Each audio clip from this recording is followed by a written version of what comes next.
దివ్యాత్మస్వరూపులైన KMC channel ప్రేక్షకులకి నమస్కారము. ఇప్పుడు మనము శ్రీ జగద్గురు శ్రీ ఆది శంకరాచార్యులు రచించిన వివేక చూడమని గురించి రెండో భాగం చెప్పుకుంటున్నాము. ఇప్పుడు ఆత్మజ్ఞాన మహత్యము గురించి చెప్పడం జరుగుతుంది. నయోగేన న సాంఖ్యేన కర్మనానో న విద్యయా బ్రహ్మాత్మైకత్వబోధేన మోక్ష సిద్ధ్యతి నాణ్యత. అయితే ఇది మోక్షము అనేది ఎలా సిద్ధిస్తుందయ్యా అంటే, ఇది మోక్షం అన్నది యోగ సాధన వలన కానీ, అంటే కేవలం హఠయోగ సాధన చేస్తూ ఉంటారు చాలామంది. ఉట్టి హఠయోగ ఆసనాలు, ప్రాణాయామాలు, యోగ ఆసనాలు ఇవి చేస్తే ఈ మోక్షం కలగదు. సాంఖ్యము వలన నా సాంఖ్యేనా నా యోగేనా, ఒట్టి యోగతోటి ఈ మోక్షం రాదు. నా సాంఖ్యేనా, కేవలం సాంఖ్య శాస్త్రం వలన విచారణ చేస్తుంటారు. 24 తత్వాలు నువ్వు కాదు, ఇది కాదు, ఇది కాదు అని తీసేస్తుంటారు. కేవలం సాంఖ్య శాస్త్రం వలన విచారణతోటి కుదరదు. అలాగే కర్మల వలన ఇక నానా రకాల కర్మయోగం అని చేస్తుంటారు. ఈ కర్మయోగం వలన కూడా మోక్షం కలగదు.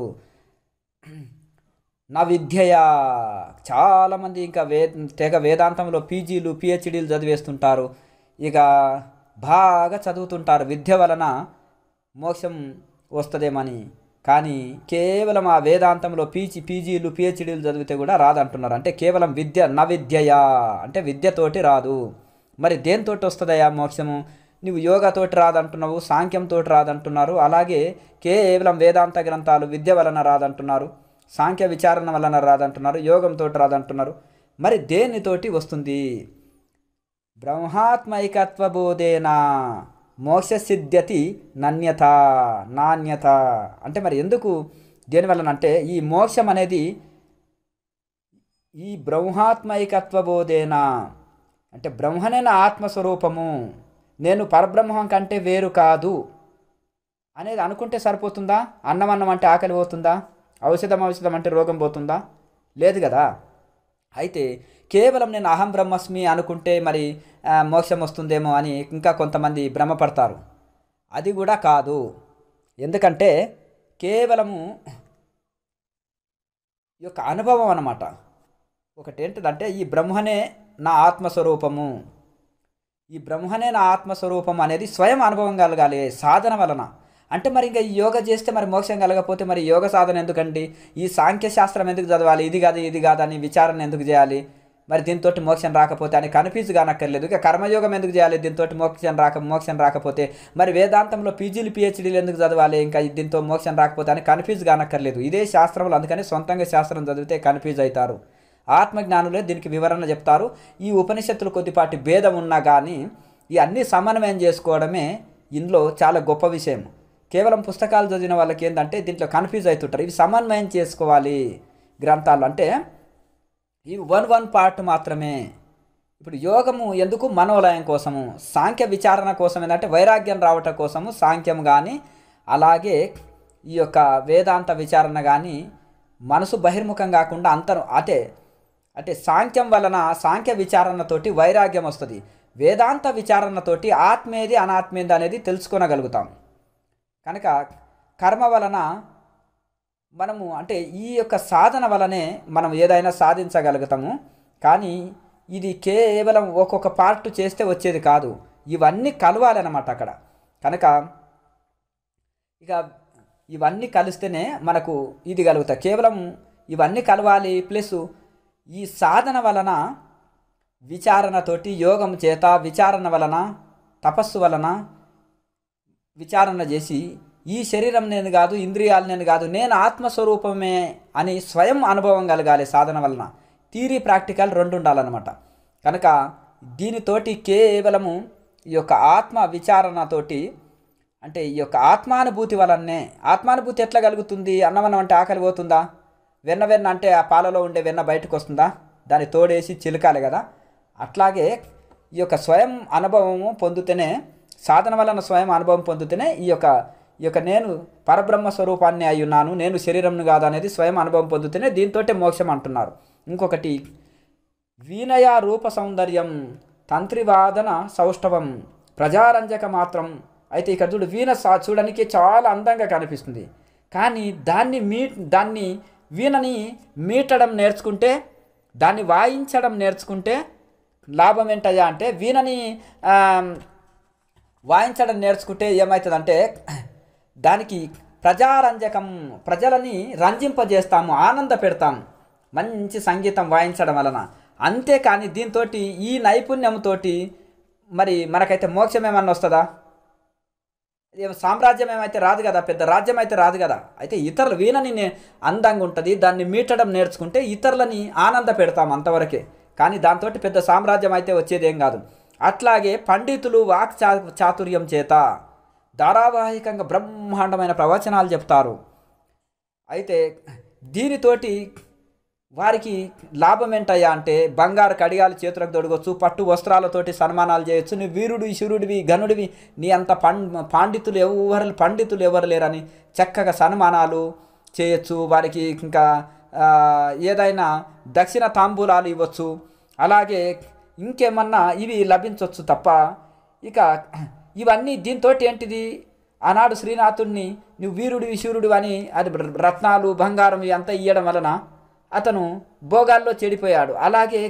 అలాగే మనకు పోతన్న గారు అదే యొక్క చిన్న గంజో అంబలు తాగుతూ, చిన్న జొన్నలు పండించి సొంతంగా వ్యవసాయం చేసి ఏదో గంజో అంబలు తాగుతూ కూడా మహా యోగి, ఋషి, పండితుడు అన్నీ అయిపోయాడు, పరమ భక్తుడు అయిపోయాడు. కనుక దీనివలన ఇవి భోగానికి హేతువే. ఈ పాండిత్యం అనేది కూడా భోగానికి హేతువే కానీ మోక్షానికి హేతువు కాదు. ఇవి అన్నీ ఈ సన్మానాలు దక్షిణలతోటి భోగాలని పొందొచ్చు తప్ప మోక్షం పొందలేము అని చెప్తున్నారు.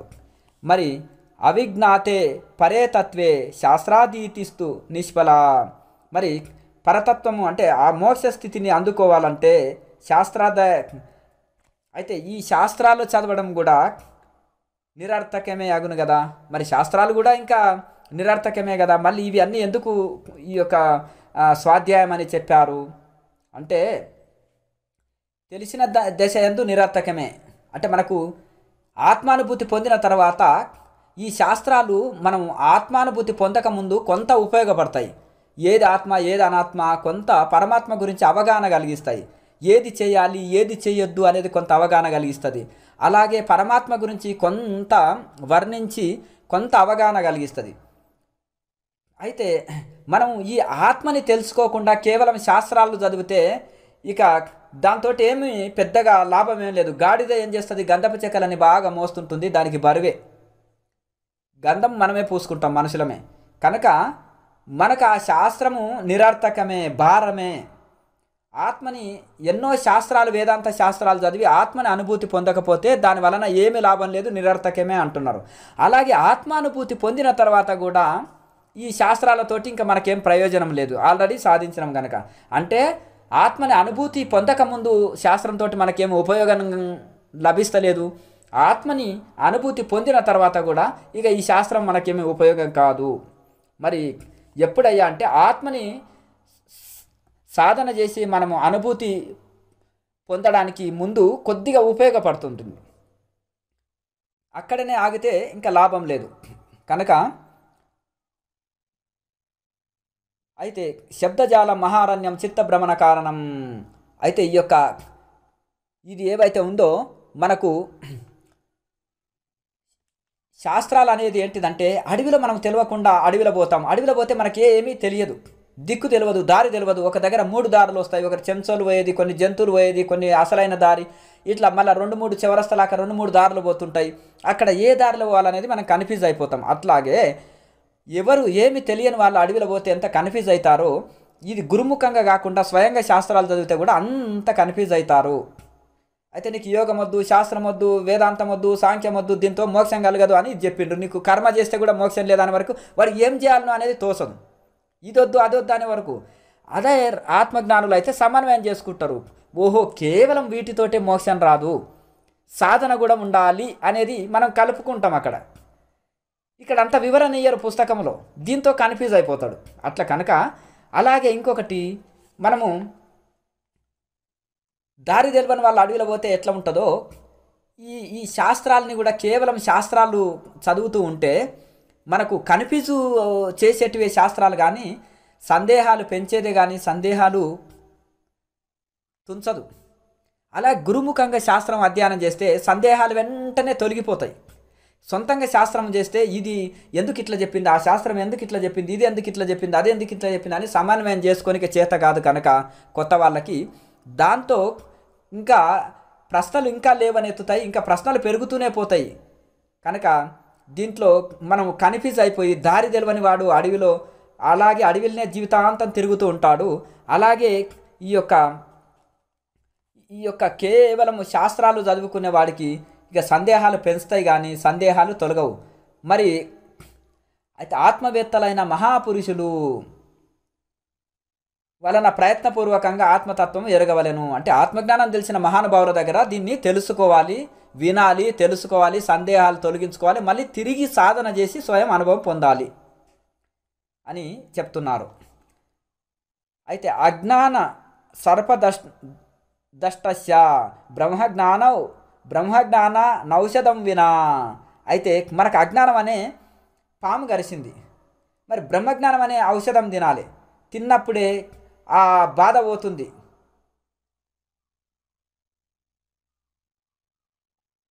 ఆ బాధ తొలుగుతుంది. కానీ అప్పుడు ఈ అజ్ఞానం అనే పాము గరిసింది, అప్పుడు వేదాలు చదువుతాను, శాస్త్రాలు చదువుతాను, మంత్రముల వలన ప్రయోజనమేమి?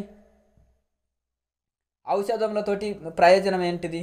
లేదు కదా. కేవలము అజ్ఞానం అనే పాము గరిసింది, బ్రహ్మజ్ఞానం అనే ఔషధం తీసుకోవాలి అంతే. ఇక కానీ అప్పుడు వేదం చదువుతా, పురాణం చదువుతాను, మంత్రాలు చదువుతాను, లేకపోతే ఔషధాలను పట్టుకొస్తానంటే కుదరదు. కేవలం దానికి సంబంధించిన ఔషధము బ్రహ్మజ్ఞానం అనే ఔషధమే పనికొస్తుంది. అయితే ఇంకా ఇప్పుడు అపరోక్ష అనుభవము యొక్క గొప్పతనం చెప్తున్నారు. నగచ్చతి వినాపానం వ్యాధిరౌషధ శబ్దత. ఎంత గొప్ప ఔషధమైనా కానీ ఔషధం అని మనం ఉచ్చరిస్తే రోగం పోదని అంటున్నారు. ఎంత పెద్ద గొప్ప ఔషధమైనా సరే, అమృతం లాంటి అది గొప్పనైనా సిద్ధమూలిక కానీ, అది గొప్పనైనా మృత సంజీవిని విద్య మూలిక కానీ, గొప్ప విద్య మూలిక అయినా కానీ అది ఔషధం అని ఉచ్చరిస్తే మాత్రము రోగం నయం కాదు. శబ్దం ఉచ్చరించినంత మాత్రాన అది కేవలము ఆ ఔషధాన్ని తీసుకొచ్చి, రోగానికి ఏ ఔషధం అవసరమో ఆ ఔషధాన్ని తీసుకొచ్చి మనము ఔషధాన్ని తీసుకుంటేనే, ఆ మెడిసిన్ని తీసుకుంటేనే రోగం నయమవుతుంది. అలాగే ఇప్పుడు అపరోక్ష అనుభవము సిద్ధింపక ముందు నేను బ్రహ్మం అహం బ్రహ్మస్మి అంటారు. కొన్ని సంస్థల్లో ఏంటిదంటే శివోహం అని ఒకరు అంటారు, ఓ గురువు గారు చెప్తారు. ఇంకొక ఆయన ఏం చేసేస్తారు, అహం బ్రహ్మస్మి అంటారు. సన్యాసులు చిన్న 5 ఏళ్ల బాలుడు నుంచి అప్పుడు వెళ్ళి గురువు దగ్గర 30 ఏళ్ళు సేవ చేసి సన్యాసించి మళ్ళీ ఒక 20-30 ఏళ్ళు మళ్ళీ సాధన చేసి 60-70 ఏళ్ళు వాళ్ళ జీవితాంతం సన్యసించి కూడా ఇంకా అహం బ్రహ్మస్మి అననికే వాళ్ళకి ధైర్యం సరిపోదు, ఎక్కడ అహంకారం వస్తుందో అని. వీళ్ళు 2 రోజులు గురూజీ అవుతారు. ఇక 2 రోజుల్లో గురూజీ అయిపోయి గృహస్థులే పోయి అహం బ్రహ్మస్మి మేమే దేవుళ్ళం అని తిరుగుతుంటారు. దీనివల్ల అహంకారం వస్తుందా ఏమొస్తుందా? మరి ఔషధం అంటే రోగం పోతుందా? పోదు కదా. అది సేవించినప్పుడే కదా. సాధన చేసి స్వయం అనుభవం పొందిన తర్వాత ఇంకా చెప్పుకోనికి ఏముంది? నేను కలెక్టర్ అని తిరుగుతాడా? కలెక్టర్ అయిన తర్వాత అంతకుముందు నేను కలెక్టర్ చదువుతున్నానండి అని కనిపించిన వాళ్ళకెలా చెప్తుంటాడు. కానీ కలెక్టర్ అయినాక ఇంకా చెప్పుకోనికి ఏముంది? ఆత్మజ్ఞాని కాకముందు నేను సాధన చేస్తున్నానండి, మా గురువుగారు వీరండి నేను సాధన చేస్తున్నానని అంటాడు. బ్రహ్మజ్ఞాని అయిన తర్వాత చెప్పేదేముంది ఇంకా? కానీ ఈ లోపలనే అహం బ్రహ్మస్మి అని పలుకుతే వచ్చేది అహంకారమే తప్ప బ్రహ్మజ్ఞానం కాదు. కనుక ఆ ఔషధం తినకుండా ఔషధం అని అంటే ఏ విధంగా ఉంటుందో ఆ యొక్క రోగం పోదో, అలాగే అహం బ్రహ్మస్మి అని ఉచ్చరించినంత మాత్రాన ఈ యొక్క ముక్తుడు కాదు, మోక్షం లభించదు. కేవలము సాధన వలనే ఇది మోక్షం లభిస్తుంది. కనుక అది పొందకముందే పొందిన అంటే ఎట్లా? ఒకటో తరగతి పాస్ కాలే ఐఏఎస్ ఆఫీసర్ని, డాక్టర్ని, ఇంజనీర్ని అంటే ఎట్లా? సాధన పూర్తి చేయకముందే నేను ప్రారంభంలోనే ఉన్నావు. అదే అహం బ్రహ్మస్మి శివోహం అంటే ఇది. దానివలన మనకు వచ్చేది ఏమీ లేదు, అహంకారం తప్ప అంటున్నారు. అకృత్వ దృశ్య విలయ మగ్నాత్వ తత్వమాత్మన. అయితే దృశ్యమానమగుచున్న ప్రపంచమును విలయం చేయకయు ఆత్మతత్వము అవగత చేసుకొనక ముందును ఉచ్చారణ చేత బాహ్య శబ్దం వలన మనకు ఎట్లా ముక్తి కలుగుతుంది? అయితే ఈ ప్రపంచంలో దృశ్యము, దృక్కు, దృశ్యము, దర్శనము అని మూడు ఉంటాయి. చూసేది, చూడబడేది, తెలుసుకునేది.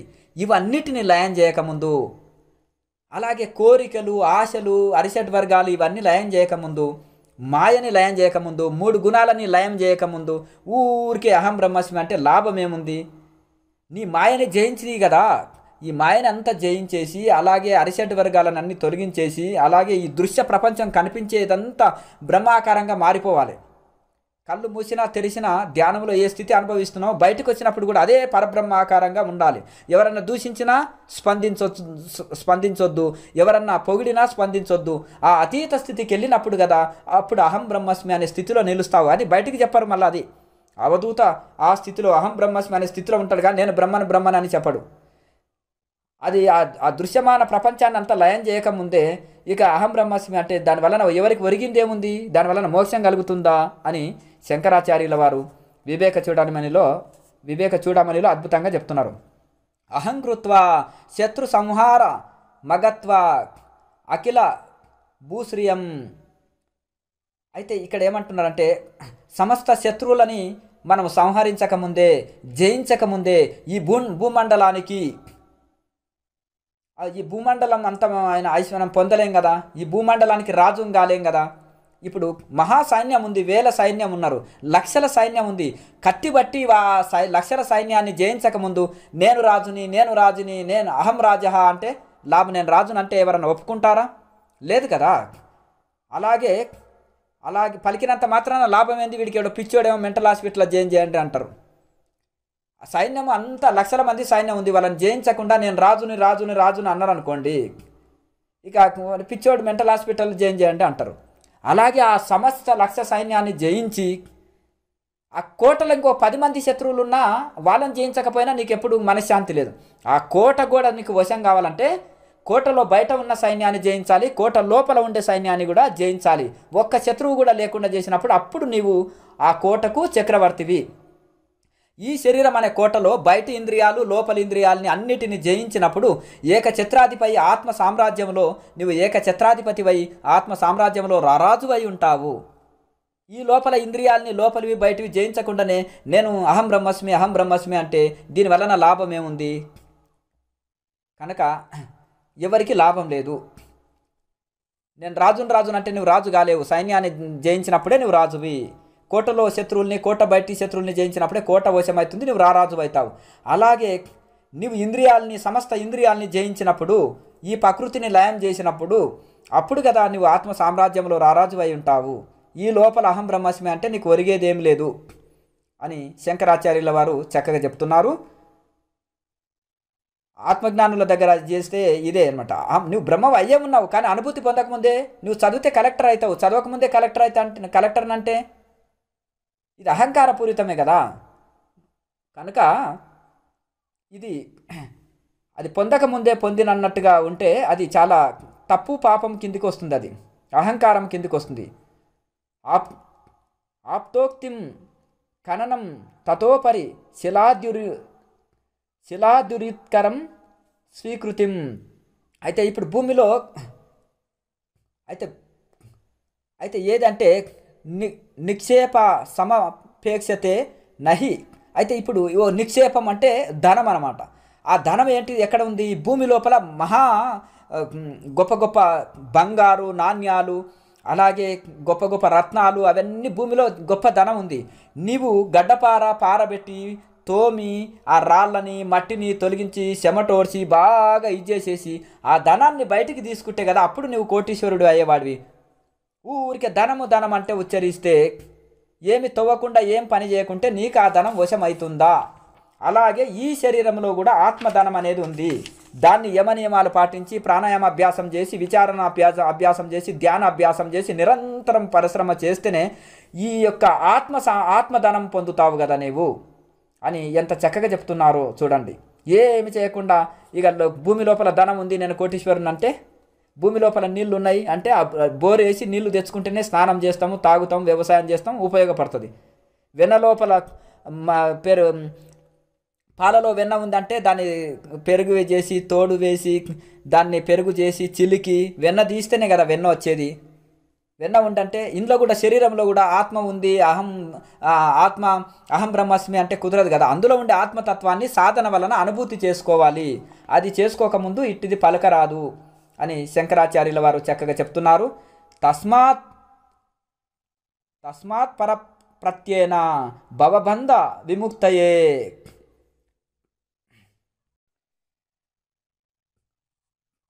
అయితే ఎలాగైతే మనకు రోగం వస్తే స్వయంగా మనమే ఎవరి రోగానికి వాళ్ళే ఔషధం తిని మెడిసిన్ వాడి తొలగించుకుంటామో, అలాగే ఎంతటి పండితులైన వాళ్ళు కూడా స్వయం ప్రయత్నం చేత కష్టపడి యమనియమాలు పాటించి అదే నిధి ధ్యాసలను చేసి అలాగే చక్కగా సాధన చేసి మనము స్వయంగా ఆత్మతత్వాన్ని అనుభవం స్వయంగా ఆత్మానుభూతి పొందాలి. శక్తిని యుక్తిని మేధస్సుని వినియోగించి సాధన చేసి స్వయం అనుభూతి పొందాలి.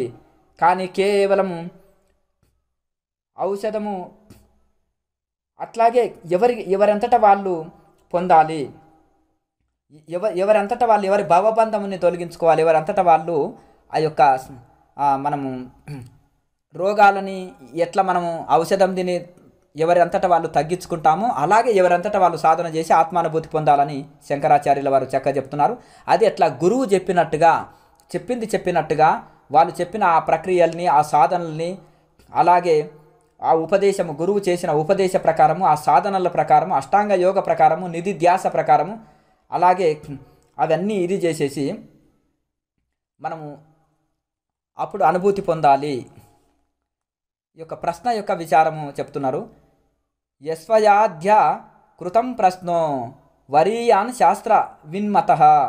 నీవు చేసిన ప్రశ్న శాస్త్రవేత్తలు సమ్మతించునట్టిది, సూత్రప్రాయము సంక్షిప్తమైనట్టి నిగూఢ గంభీర అర్థం గలది, మోక్షాపేక్ష కలవారు ఎరగదగినది.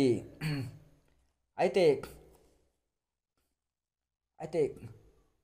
ఓ పండితరేణ్య, నేను చెప్పున్నది దానికి శ్రద్ధగా సావధాన చిత్తడవై వినుము. దానికి ఆలకించటం వలన నువ్వు శీఘ్రంగా ఈ భవబంధముల నుంచి విముక్తుడు అయ్యదవు. మోక్షస్య హేతు ప్రథమో నిగద్యతే వైరాగ్య మత్యంత మనిత్య వస్తుషు. అయితే ఈ మోక్షం ఎప్పుడైతే కలుగుతుందయ్యా అంటే, నువ్వు మంచి మంచి ప్రశ్నలు వేస్తున్నావు, చాలా తెలివైన వాడివి శిష్యుడివి, దానికి నేను ఆన్సర్స్ చేస్తున్నాను. కానీ ఓ పండితరేణ్య అని శిష్యుడిని మంచిగా పొగుడుతూనే, మరి నీకు మోక్షానికి ఏది కారణమవుతుంది? వైరాగ్యం అత్యంత మనేత్య వస్తుషు. అత్యంత వైరాగ్యం ఉండాలయ్యా. ఈ వైరాగ్యానికి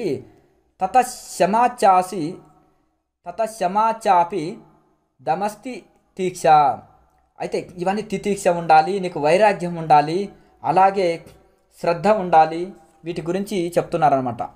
అనిత్య వస్తువుల యందు అత్యంత వైరాగ్యం కలిగి ఉండాలి. అలాగే ఈ యొక్క ఏవైతే ఉన్నాయో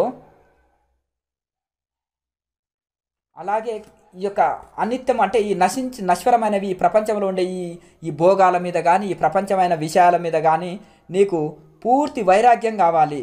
ఈ అనిత్యమైనవి కదా, నిత్యమైనది నిత్యమైనవి సత్యమైనవి భగవంతుడు కదా. ఈ అనిత్య వస్తువుల మీద నీకు పూర్తి వైరాగ్యం కలగాలి. కనుక ఆ విధంగా అయితే శమధమాలు వైరాగ్యము ఇవంతా కలిగి ఉన్న తర్వాత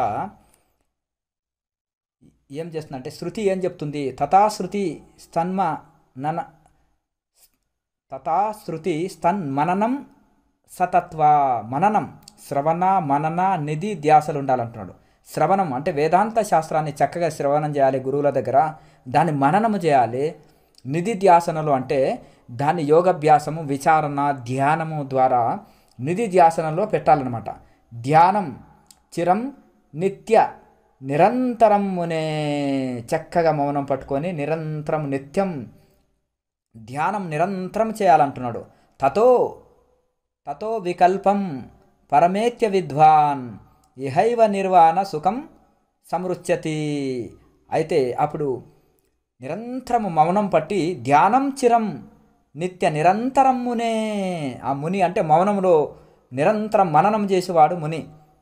చక్కగా నిరంతరం మననం చేయాలి, నిరంతరం ఆత్మవస్తువుని మననం చేయాలి. అలాగే ధ్యానంలో నిధిధ్యాసలో ఉండాలి.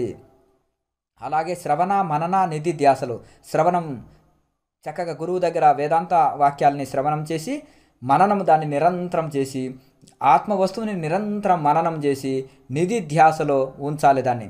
అది అదేవిధంగా మనం తతో వికల్ప సమస్త వికల్పాలని వదిలేసి అట్లాగే ఆ విధంగా నిర్వికల్ప సమాధి మహానిర్వాణాన్ని పొందాలి. నిర్వాణ సుఖం సమృచ్యతి. అయితే అప్పుడు ఆ నిర్వాణ సుఖాన్ని నిర్వికల్ప సమాధి స్థితిని అందుకుంటాడు. అట్లా ఆ విధంగా ఇక నీకు ఆత్మానాత్మ వివేకాన్ని బోధిస్తున్నాను అని ఇక గురువు ఇంకా శిష్యుడికి చక్కగా చెప్తున్నాడు. ఇది గురు శిష్య సంవాదన రూపంలో వివేక చూడమనిలో శంకరాచార్య రాసిండు. ఇప్పుడు గురు శిష్య సంవాదన అన్నమాట. గురువు ఇంకా చెప్తున్నాడు, ఆత్మ అనాత్మ వస్తువుల గురించి నేను చెప్తాను ఆయన, నువ్వు శ్రద్ధగా విను అని చెప్తున్నారు. స్థూల శరీరాన్ని వర్ణిస్తున్నారు ఇప్పుడు. అయితే అసలు స్థూల శరీరం అంటే ఏంటిది? ఇది కనిపించేది స్థూల శరీరం అంటారు. మజ్జాస్థితామేదం మేధ పలరక్త చర్మ. అయితే ఈ విధంగా మజ్జ, అస్థి, ఎముకలు, మేధస్సు, కొవ్వు, మాంసము, రక్తము, చర్మము ఇవన్నిటిని కలుపుకొని ఇక సప్త ధాతువులతో కలిగి దీనికి కాళ్ళు, చేతులు, పాదములు, తొడలు, వక్షస్థలం, భుజాలు, వెన్ను, మస్తకం అంటే మైండ్ ఇవన్నీ కలుపుకొని దీనికి ఉపాంగాలు ఇవన్నీ కూడా. నేను నాది అనేది అహంకారాలు దీనికి, ఈ శరీరానికి. అది ఈ యొక్క నేను నాది అనే అహంకారాన్ని ఆశ్రయించి ఉండునట్టుదే ఇది దేహము అని పండితులు దీన్ని స్థూల శరీరం అంటారు. స్థూల శరీరం అంటే కనిపించే శరీరము. నభో నభ స్వద్ద హనాంబు భూమయ సూక్ష్మాని భూతాని భవంతి తాని. అయితే దీనికి ఇక సూక్ష్మభూతాల గురించి చెప్తున్నారు. ఆకాశము, వాయువు, అగ్ని, జలము, భూమి ఇవి సూక్ష్మభూతాలు అంటారు. వీని అంశములు ఈ సూక్ష్మభూతాల యొక్క అంశలే. వీటి అంశ ఏమిటంటే పరస్పరం అన్నిటిని కలిసి స్థూల రూపం పొందింది. దీని యొక్క ఈ పంచభూతాలకెళ్ళి వీటి యొక్క అంశలే తీసుకొని ఇక ఈ భూతాల తత్వాలతోటి పంచభూత తత్వాలతోటి ఈ శరీరం ఏర్పడింది కనుక వీటిని తన్మాత్రలే భోక్త అంటే అనుభవించేవాడు. వీటి తన్మాత్రలే అనుభవించేటివి. అవి ఆయన జీవునికి సుఖం కలిగించినట్టువి. అయితే శబ్దము, స్పర్శ, రూప, రస, గంధాలు అనేది ఏవైతే ఉన్నావో ఇవి ఈ పంచభూతాల ద్వారా ఏర్పడ్డాయి అన్నమాట. రసం అంటేనేమో నీరు, అలాగే శబ్దం అంటేనేమో ఇప్పుడు మనం ఆకాశం, అలాగే అట్లా ఈ విధంగా మనకు పంచభూతాలతోటి శబ్ద, స్పర్శ, రూప, రసగంధాలు శబ్ద, స్పర్శ, రూప, రసగంధాలు అనేది ఈ పంచభూతాలతోటి శరీరం ఏర్పడ్డది. ఈ పంచభూతాలతోటి వాటి తన్మాత్రలు, వాటి సూక్ష్మ అంశాలు వీటితోటి ఈ అనుభవించేటివి అన్నీ కూడా ఇవి ఈ పంచభూతాలతోటి ఇవి ఏర్పడ్డవి. యయేషు మూఢ విషయేషు బుద్ధ రాగో రూపాశేన సదుర్ధమేనా. ఈ విషయములందు రాగము అను ఈ యొక్క గొప్పనైన పాశము అయితే అయితే ఈ యొక్క రాగం అనే దానికి ఎవరైతే బద్ధులు అయిపోయి ఆ రాగం అనే పాశం చేత బాగా బంధింపబడతారో అయితే వాళ్ళు ఏం చేస్తారంటే వాళ్ళు చేసుకున్న కర్మల చేత ఇక వెంటనే వాళ్ళు ఏంటంటే పైకి ఉత్తమ లోకాలకు మరియు కింది లోకాలకు తిరుగుతూ ఉంటారు.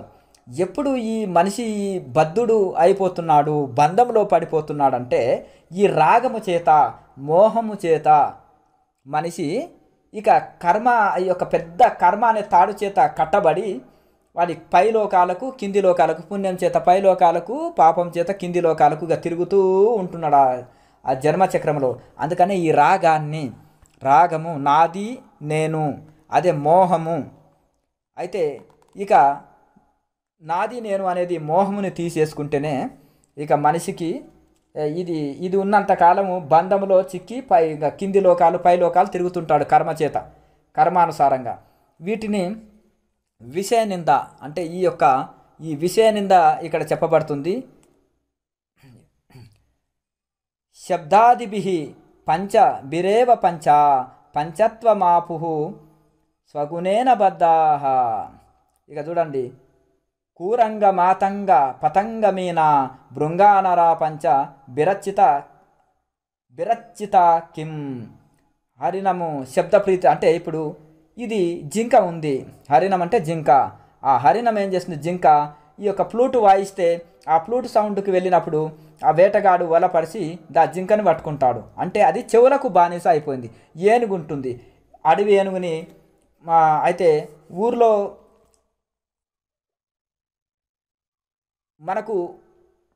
మన సొంత ఏనుగుని ఆడ ఏనుగుని తీసుకొని పోయి అడవి మగ ఏనుగుని పట్టాలంటే ఒక లారీ దగ్గర కట్టివేసి అక్కడ గోతి తీసి దాని మీద కర్రలు పుల్లలు ఆకులు పరిచి ఇది ఉన్నప్పుడు ఈ ఆడ ఏనుగు కోసం మగ ఏనుగు వచ్చేసి ఆ గోతులో పడిపోతే గొలుసులేసి కట్టి లారీలో తీసుకొచ్చి దానికి పనులు బరువులు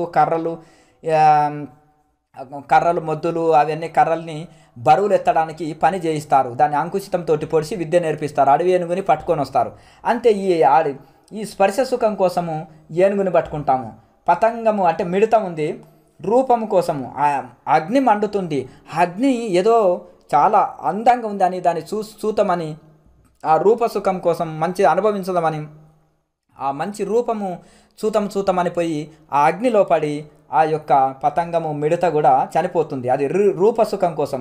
మీనము అంటే చేప అయితే ఏం చేస్తుందంటే ఒక ఎరగుచ్చి గాలానికి ఎరగుచ్చి నీళ్ళలో వేసినప్పుడు ఆ ఎరని తిందామని చేప వచ్చేసి, మాంసాన్ని తిందామని చేప వచ్చేసి అది ఇక గాలానికి పడి ఈ యొక్క వేటగాడికి చిక్కిపోతుంది. కనుక అది నాలుక రుచి కోసము ఆ చేప కూడా ఈ యొక్క తన ప్రాణాలు కోల్పోతుంది. అయితే భృంగము తుమ్మెద ఏం చేస్తుందంటే గంధము అంటే అదే మన తామర పువ్వులు ఉంటాయి, అందులో దాన్ని మకరందము తీసుకుందామని పోయి అందనే రేపు పోదాంలే ఉదయం అనుకుంటుంది. రాత్రిపూట కమలం పువ్వు ఏం చేస్తుందంటే ముడుచుకుంటుంది, దానికి ఊపిరాడక చనిపోతుంది. ఇక లేదంటే ఉదయం ఏనుగులో చేసి తొక్కివేయడం ఏదో చేస్తుంది. మొత్తం మీద ఆ పువ్వు ముడుచుకున్నప్పుడు ఊపిరాడక చనిపోతుంది అన్నమాట. అయితే తామర కొలంలో ఇలా జరుగుతుంటుంది. కనుక ఈ ఐదు విషయాల కోసము శబ్దము స్పర్శ రూప రస గంధాలనే ఈ 5 విషయాల కోసం ఒక్కొక్క జంతువు చనిపోతుంది. కానీ మానవులు ఈ 5 విషయాలు ఉంటాయి వీళ్ళలో. అది ఒక్కొక్క విషయానికి చనిపోతున్నాయి. అంటే ఈ 5 విషయాలు ఉంటాయి. ఒక కుండలో నిండు నీళ్లు ఉన్నాయి. జ్ఞానం అనే కుండలో దేహం అనేది కుండ, జ్ఞానం అనేది నీళ్లు. ఒక రంధ్రం పోతేనే నీళ్ళని పోతాయి కుండలో. 5 రంధ్రాలు కుండకు పడితే ఇంకేమన్నా ఉందా? మనిషికి ఈ 5 ఇంద్రియాలు కంట్రోల్ లేకుండా బహిర్ముఖం అయిపోతున్నాయి. ఇంకా దానికి చెప్పనక్కర్లేదు. కనుక 5 విషయాలతోటే ఒక్కొక్కటి చనిపోయింది. ఇక మరి ఈ 5 విషయాలు మనిషిని ఈ 5 విషయాల యందు ప్రేమ చేతనే మనుషులు బంధంలో చిక్కుకొని ఇక మృత్యువాత పడుతున్నారు. ఇక అట్టి దశలో ఈ 5 విషయాల యందలి అంటే ఒక్కొక్క విషయంతో మనము ఈ బంధంలో చిక్కుకొని ఇక మనము మృత్యువాతలో పడుతున్నాం. అటువంటిది ఇంకా ఈ 5 సుఖాల మీద మనిషికి ఆశ ఉంటే ఇంకేమైనా ఉందా చెప్పనక్కర్లేదు. కనుక ఈ విషయాల మీద దోష దృష్టి కలగాలి. ఇవి ఎంత హాని చేస్తాయి, బంధంలో పడవేస్తాయి, మనకు జనన మరణ చక్రంలో తిప్పేటట్టు చేస్తాయి. కనుక ఈ తెలివైన పండితులు కానీ తెలివైన జ్ఞానులు వీటి జోలికి వెళ్ళొద్దని ఇట్లా విచారణ వలన వీటి మీద ఆసక్తి కోరిక తొలగించుకోవాలన్నమాట. ఈ రాగం అనేది తొలగించుకోవాలి, మోహం అనేది తొలగించుకోవాలన్నమాట. ఇదే విషయనిందనమాట. దోషేన తీవ్రో విషయ కృష్ణ సర్ప విషాదపి విషం నిహంతి భోక్తారహ. ఎంత చక్కగా చెప్తున్నాడు. ఒక పరమన్నములో విషము కలిసింది అని తెలిస్తే తెలివైన వాళ్ళు ఎవరన్నా తింటారా? పాయసములో విషం కలిపిందని తెలిసిన తర్వాత ఎవరైనా ఆ పాయసము తింటారా? అలాగే ఈ విషయాలలో విషం ఉందని తెలిసినాక కూడా ఎందుకు అనుభవిస్తున్నారు మానవులు? అజ్ఞానం చేత, మాయ చేత. ఇదే ఎవరైనా తెలివైన వాళ్ళు పాయసంలో విషం కలిసింది, మహాకాలకూట విషయం కలిసింది, పాయిజన్ కలిసిందంటే తాగుతారా? ఆ పాయసాన్ని తాగరు కదా. మరి మరి ఈ విషయాల్లో కూడా అట్టి విషయం ఉంది. ఈ పాయసం తాగితే చనిపోతామని మనకు తెలుసు. అలాగే ఆ విషయాలు కూడా అనుభవిస్తే మరి చావడం, పుట్టడం, చావడం అనే భవరోగంలో పుట్టడం, చావడం అనే దాంట్లో మృత్యువాత పడి మన జీవితం వృధా అవుతుంది, బంధంలో ఇరుక్కొని పోతాము అనేది మరి ఇట్లా విచారణ చేయాలి. అయితే ఇప్పుడు దోష దృష్టితో చూసినతో అయితే అయితే మనకు నల్లప్రాము అయితే నల్ల త్రాచుపాము విషం కంటే కూడా, నాగుపాము విషం కంటే కూడా తీవ్రమైనది ఈ విషయాలు అనేది. పాము విషయం కంటే కూడా చాలా తీవ్రమైనది. ఎట్లా అంటే విషమన్నం తింటే ఒక ప్రాణాన్నే తీసేస్తుంది, కానీ ఈ విషయములు కంటితో చూసినా కానీ నష్టం చేస్తాయంటాడు. ఇప్పుడు పాము ఉందండి, ఆ పాము మనకు కరిస్తేనే చనిపోతాం. అలాగే పాము విషము కానీ ఇంకేదైనా విషముని ఆ ఆహారము తింటే చనిపోతాం, కానీ చూస్తే ఏం చనిపోము. ఇప్పుడు ఒక అన్నములో పాయసంలో మనకు విషం కలిసింది, అది తింటేనే చనిపోతాం, చూస్తే చనిపోము. కానీ ఈ విషయం ఏంటంటే చూస్తేనే మన బుద్ధి నశిస్తుంది అంటున్నారు. ఈ ప్రపంచ భోగాలు కనీసం కళ్ళతో చూస్తేనే దోషం వస్తుంది, చూస్తేనే ఎంతో నష్టపోతాము అని అంటున్నారు ఇవి. కానీ ఈ కామ విషయాల్ని మాత్రము కంటితో చూసిన వాడిని కూడా విడిచిపెట్టదు. అది కంటితో చూసిన వాడిని కూడా విడిచిపెట్టదు ఆ విషయం. కనుక అంత దుఃఖాన్ని కలిగిస్తుంది మనిషికి. విషయాశ మహాపాశాద్యో విముక్త సుదుస్యజాత్ అంటే తొలగించుటకు శక్యం కానట్టుది విషయప్రీతి. ఈ కామము, ఈ కోరికలు అనేది తొలగించుట కూడా వీలు కానట్టువి, బలవత్తమైనవి. ఆ మహాపాశము నుండి, ఆ మహాతాడు చేత విముక్తులైన వాడు మాత్రమే మోక్షం పొందుతాడు. అంటే ఇవి తొలగించుకున్నటకు కష్టమైన ఈ యొక్క అరిషడ్ వర్గాలు కానీ, ఈ యొక్క తొలగించుటకు శక్యము కానిది కామ వికారాలు కానీ, ఈ కోరికలు కానీ అనే తాళ్ళ చేత ఎవడు బంధించుంటాడో వాడు బద్ధుడు. ఈ తొలగించుటకు వీలు కానీ ఈ కోరికలకు ఎవరైతే బంధించబడరో వాళ్ళే మోక్షం పొందుటకు అర్హులు. మిగతా వాళ్ళు ఎన్ని శాస్త్రాలు చదివినా, ఎంత పాండిత్యం ఉన్నా కానీ ఈ ప్రాపంచ విషయాల చేత కట్టబడిన వాడు, వాటికి బానిస అయిన వాళ్ళు ఎన్నటికీ ముక్తి పొందలేరు. కేవలము వాటిని తొలగించుకున్న వాళ్ళే ఆ మోక్షానికి అర్హులైతారు అనేది, మోక్ష సాధనలకు అర్హులైతారు, తద్వారా మోక్షం పొందుతారు అనేది ఇంకా విషయ నిందలో చెప్తున్నారు. అపాత వైరాగ్య వతో ముముక్షాన్. అయితే చూడండి, ముముక్షులకి ఏంటిదంటే చాలా గొప్పనైన వైరాగ్యం ఉండాలి. ఎలా అంటే క్షణిక వైరాగ్యంతో మనం మోక్షము పొందాలంటే అస్సలు అది వీలు కాదు. ఎట్లంటే ఈ సముద్రమునకు అయితే మనము ఒక మొసలి మీద కూర్చొని సముద్రం దాటాలంటే ఒక మొద్దు ఉందండి, మొద్దు మీద సముద్రం దాటగలుగుతామా? ఒక కర్ర మీద దాటలేము. అలాగే ఒక మొసలి మీద కూర్చొని సముద్రం దాటాలంటే అది సాధ్యమవుతుందా? అది మొసలి మధ్యలోనే పట్టుకొని ఎక్కడో తింటారు. అలాగే ఈ విషయ వాసనలని అనుభవిస్తూ కూడా, ఈ ప్రపంచ భోగాలు అనుభవిస్తూ కూడా మోక్షం పొందొచ్చు అని కొన్ని సాంప్రదాయాలు, కొన్ని సంస్థలు, కొన్ని గురూజులు సంఖ్య పెంచుకోనికే చెప్తున్నారు. కొంతమంది గురూజులు నీ ఇష్టం వచ్చినట్టుండు, నీవు ఇష్టం వచ్చింది అనుభవించు, నీకే రూల్స్ లేదు, యమనియమాలు అక్కర్లేదు, నీకేది అక్కర్లేదు, జంతువులాగా జీవించండి అంటున్నారు. అది ఎలా అంటే శంకరాచార్యులు మహానుభావుడు మన కోసం ఉపనిషత్తు సారమెల్లా వివేక చూడమని రూపంలో రాశారు. అయితే నువ్వు మొద్దు మీద కూర్చొని సముద్రాన్ని దాటగలుగుతావా? పోనీ మొసలి మీద కూర్చొని అయినా దాటగలుగుతావా? మొసలి అంటే ఏంటిది? విషయ వాసనలు అనేది క్రోకోడైల్. ఆ మొసలి మీద నువ్వు కూర్చొని సముద్రాన్ని దాటగలుగుతావా? అది మధ్యలోనే కొద్ది దూరం పోయినాక మధ్యలోనే నిన్ను పట్టుకొని తినేస్తుంది. అలాగే ఈ విషయ వాసనలు అనుభవిస్తూ కూడా, ప్రాపంచిక భోగాలు అనుభవిస్తూ కూడా మోక్షం పొందాలా అనుకున్న వాళ్ళ సంగతి ఏంటిదంటే, ఆ విషయ భోగాలు ఎప్పుడో అతన్ని తినేస్తాయి, అతన్ని మాయ చేసేసి, అది మోసం చేసేసి మళ్ళా పుట్టడం సావడం అనే భవరోగంలో పడేస్తుంది అని చక్కగా ఈ మొసలి ఎగ్జాంపుల్ చెప్పారు. ప్రతి దాంట్లో ఎగ్జాంపుల్ వస్తుంది వేదాంతంలో. కనుక ఈ అంతా మొసలి మీద కూర్చొని సముద్రాన్ని దాటినట్టే ఉంటుందంట. విషయవాసనలు అనుభవిస్తూ కూడా మోక్షం పొందాలని ఉన్న వాళ్ళకి అది ఎప్పుడో అవి పట్టుకొని మొసలి తినేస్తుంది మధ్యలోనే. అలాగే అలాగే మొసలు ఏం చేస్తుంది, కంఠం పట్టుకొని లోపలికి లాగి చక్కగా లోన ముంచి పడేస్తుంది, చనిపోయే తర్వాత తినేస్తుంది అట్లా. కనుక ఈ విషయ వాసనలు కూడా ఎప్పుడో మనని చంపేస్తాయి. కనుక అలాగే విషయాఖ్యగ్రహో యస్య సువిరక్త్యా సినాహత. అయితే ప్రబల వైరాగ్యమును ఖడ్గము చేత, వైరాగ్యం అనే అద్భుతమైన ఖడ్గము చేత విషయవాసనలనే మొసలిని నరికివేయండి. ఆ విషయవాసనలు అనేది మొసలి, ఆ సంసారం అనేది సముద్రము. సంసారం అనే సముద్రములో విషయవాసనలు అనేది ఆ మొసలి ఉంది. ప్రాపంచిక భోగాలు విషయ వాసనలు అనే మొసలు ఉంది. దాన్ని వైరాగ్యం అనే ఖడ్గం చేత నరికివేయండి. చంపివేసిన వాడు మాత్రమే నిర్విఘ్నంగా సముద్రముని అవతలికి దాటిపోగలడు. సంసారం అనే సముద్రంలో విషయ వాసనలు, ఆశ అనే మొసలి బలంగా ఉంది. వైరాగ్యం అనే ఖడ్గము కత్తి చేత, తీవ్ర వైరాగ్యం అనే బలమైన కత్తి చేత ఆ విషయవాసనలు అనే ఆ మొసల్ని నరికివేసిన వాడు ఆ సముద్రంలో, సంసారం అనే సముద్రము దాటగలుగుతాడు, మిగతా వాళ్ళు దాటలేరు అని చక్కగా ఎగ్జాంపుల్ని చెప్తున్నారు. అలాగే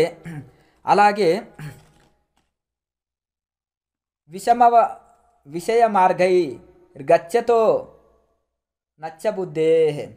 మలినమైన బుద్ధి గలవాడై విషయ వాసనలను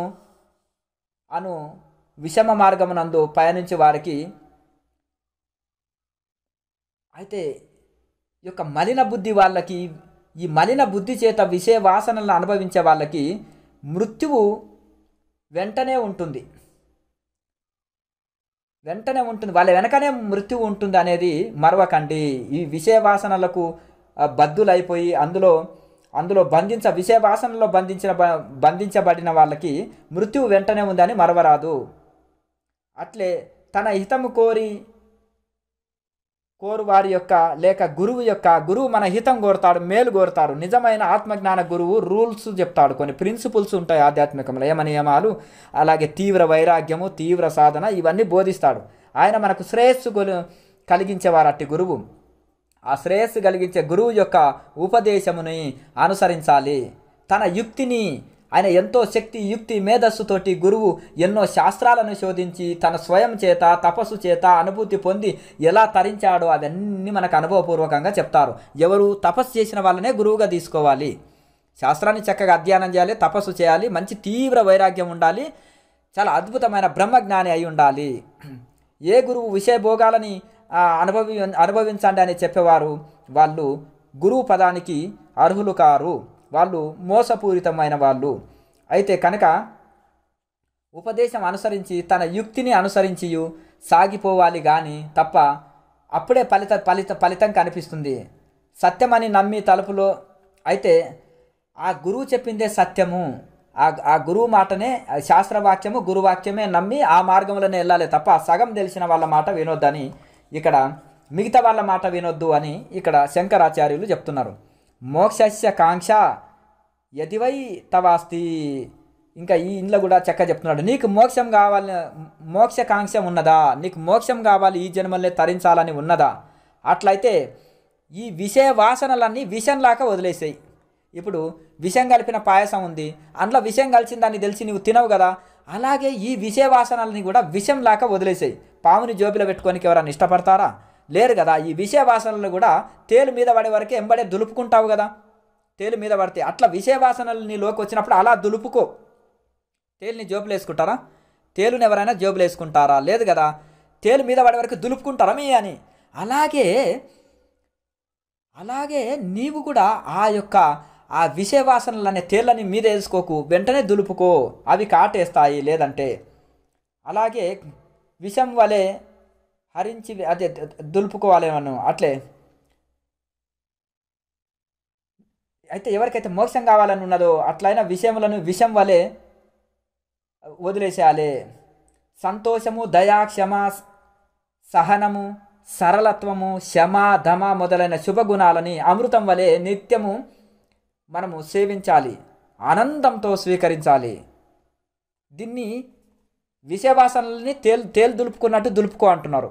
కానీ మళ్ళీ క్షమ, దమ, దయ, సరళత్వము, శమ, దమము, అలాగే మంచి ఈ అన్నిటిని మంచి సద్గుణాలని మనము సత్యము, శాంతము, ప్రేమ, దయ, దాక్షిణ్యము, శమము, లోపలి ఇంద్రియాల నిగ్రహము, దమము, బయటి ఇంద్రియాల నిగ్రహము, ఇవన్నిటిని కూడా అమృతం వలె మనము తాగాలి, స్వీకరించాలి అంటున్నారు.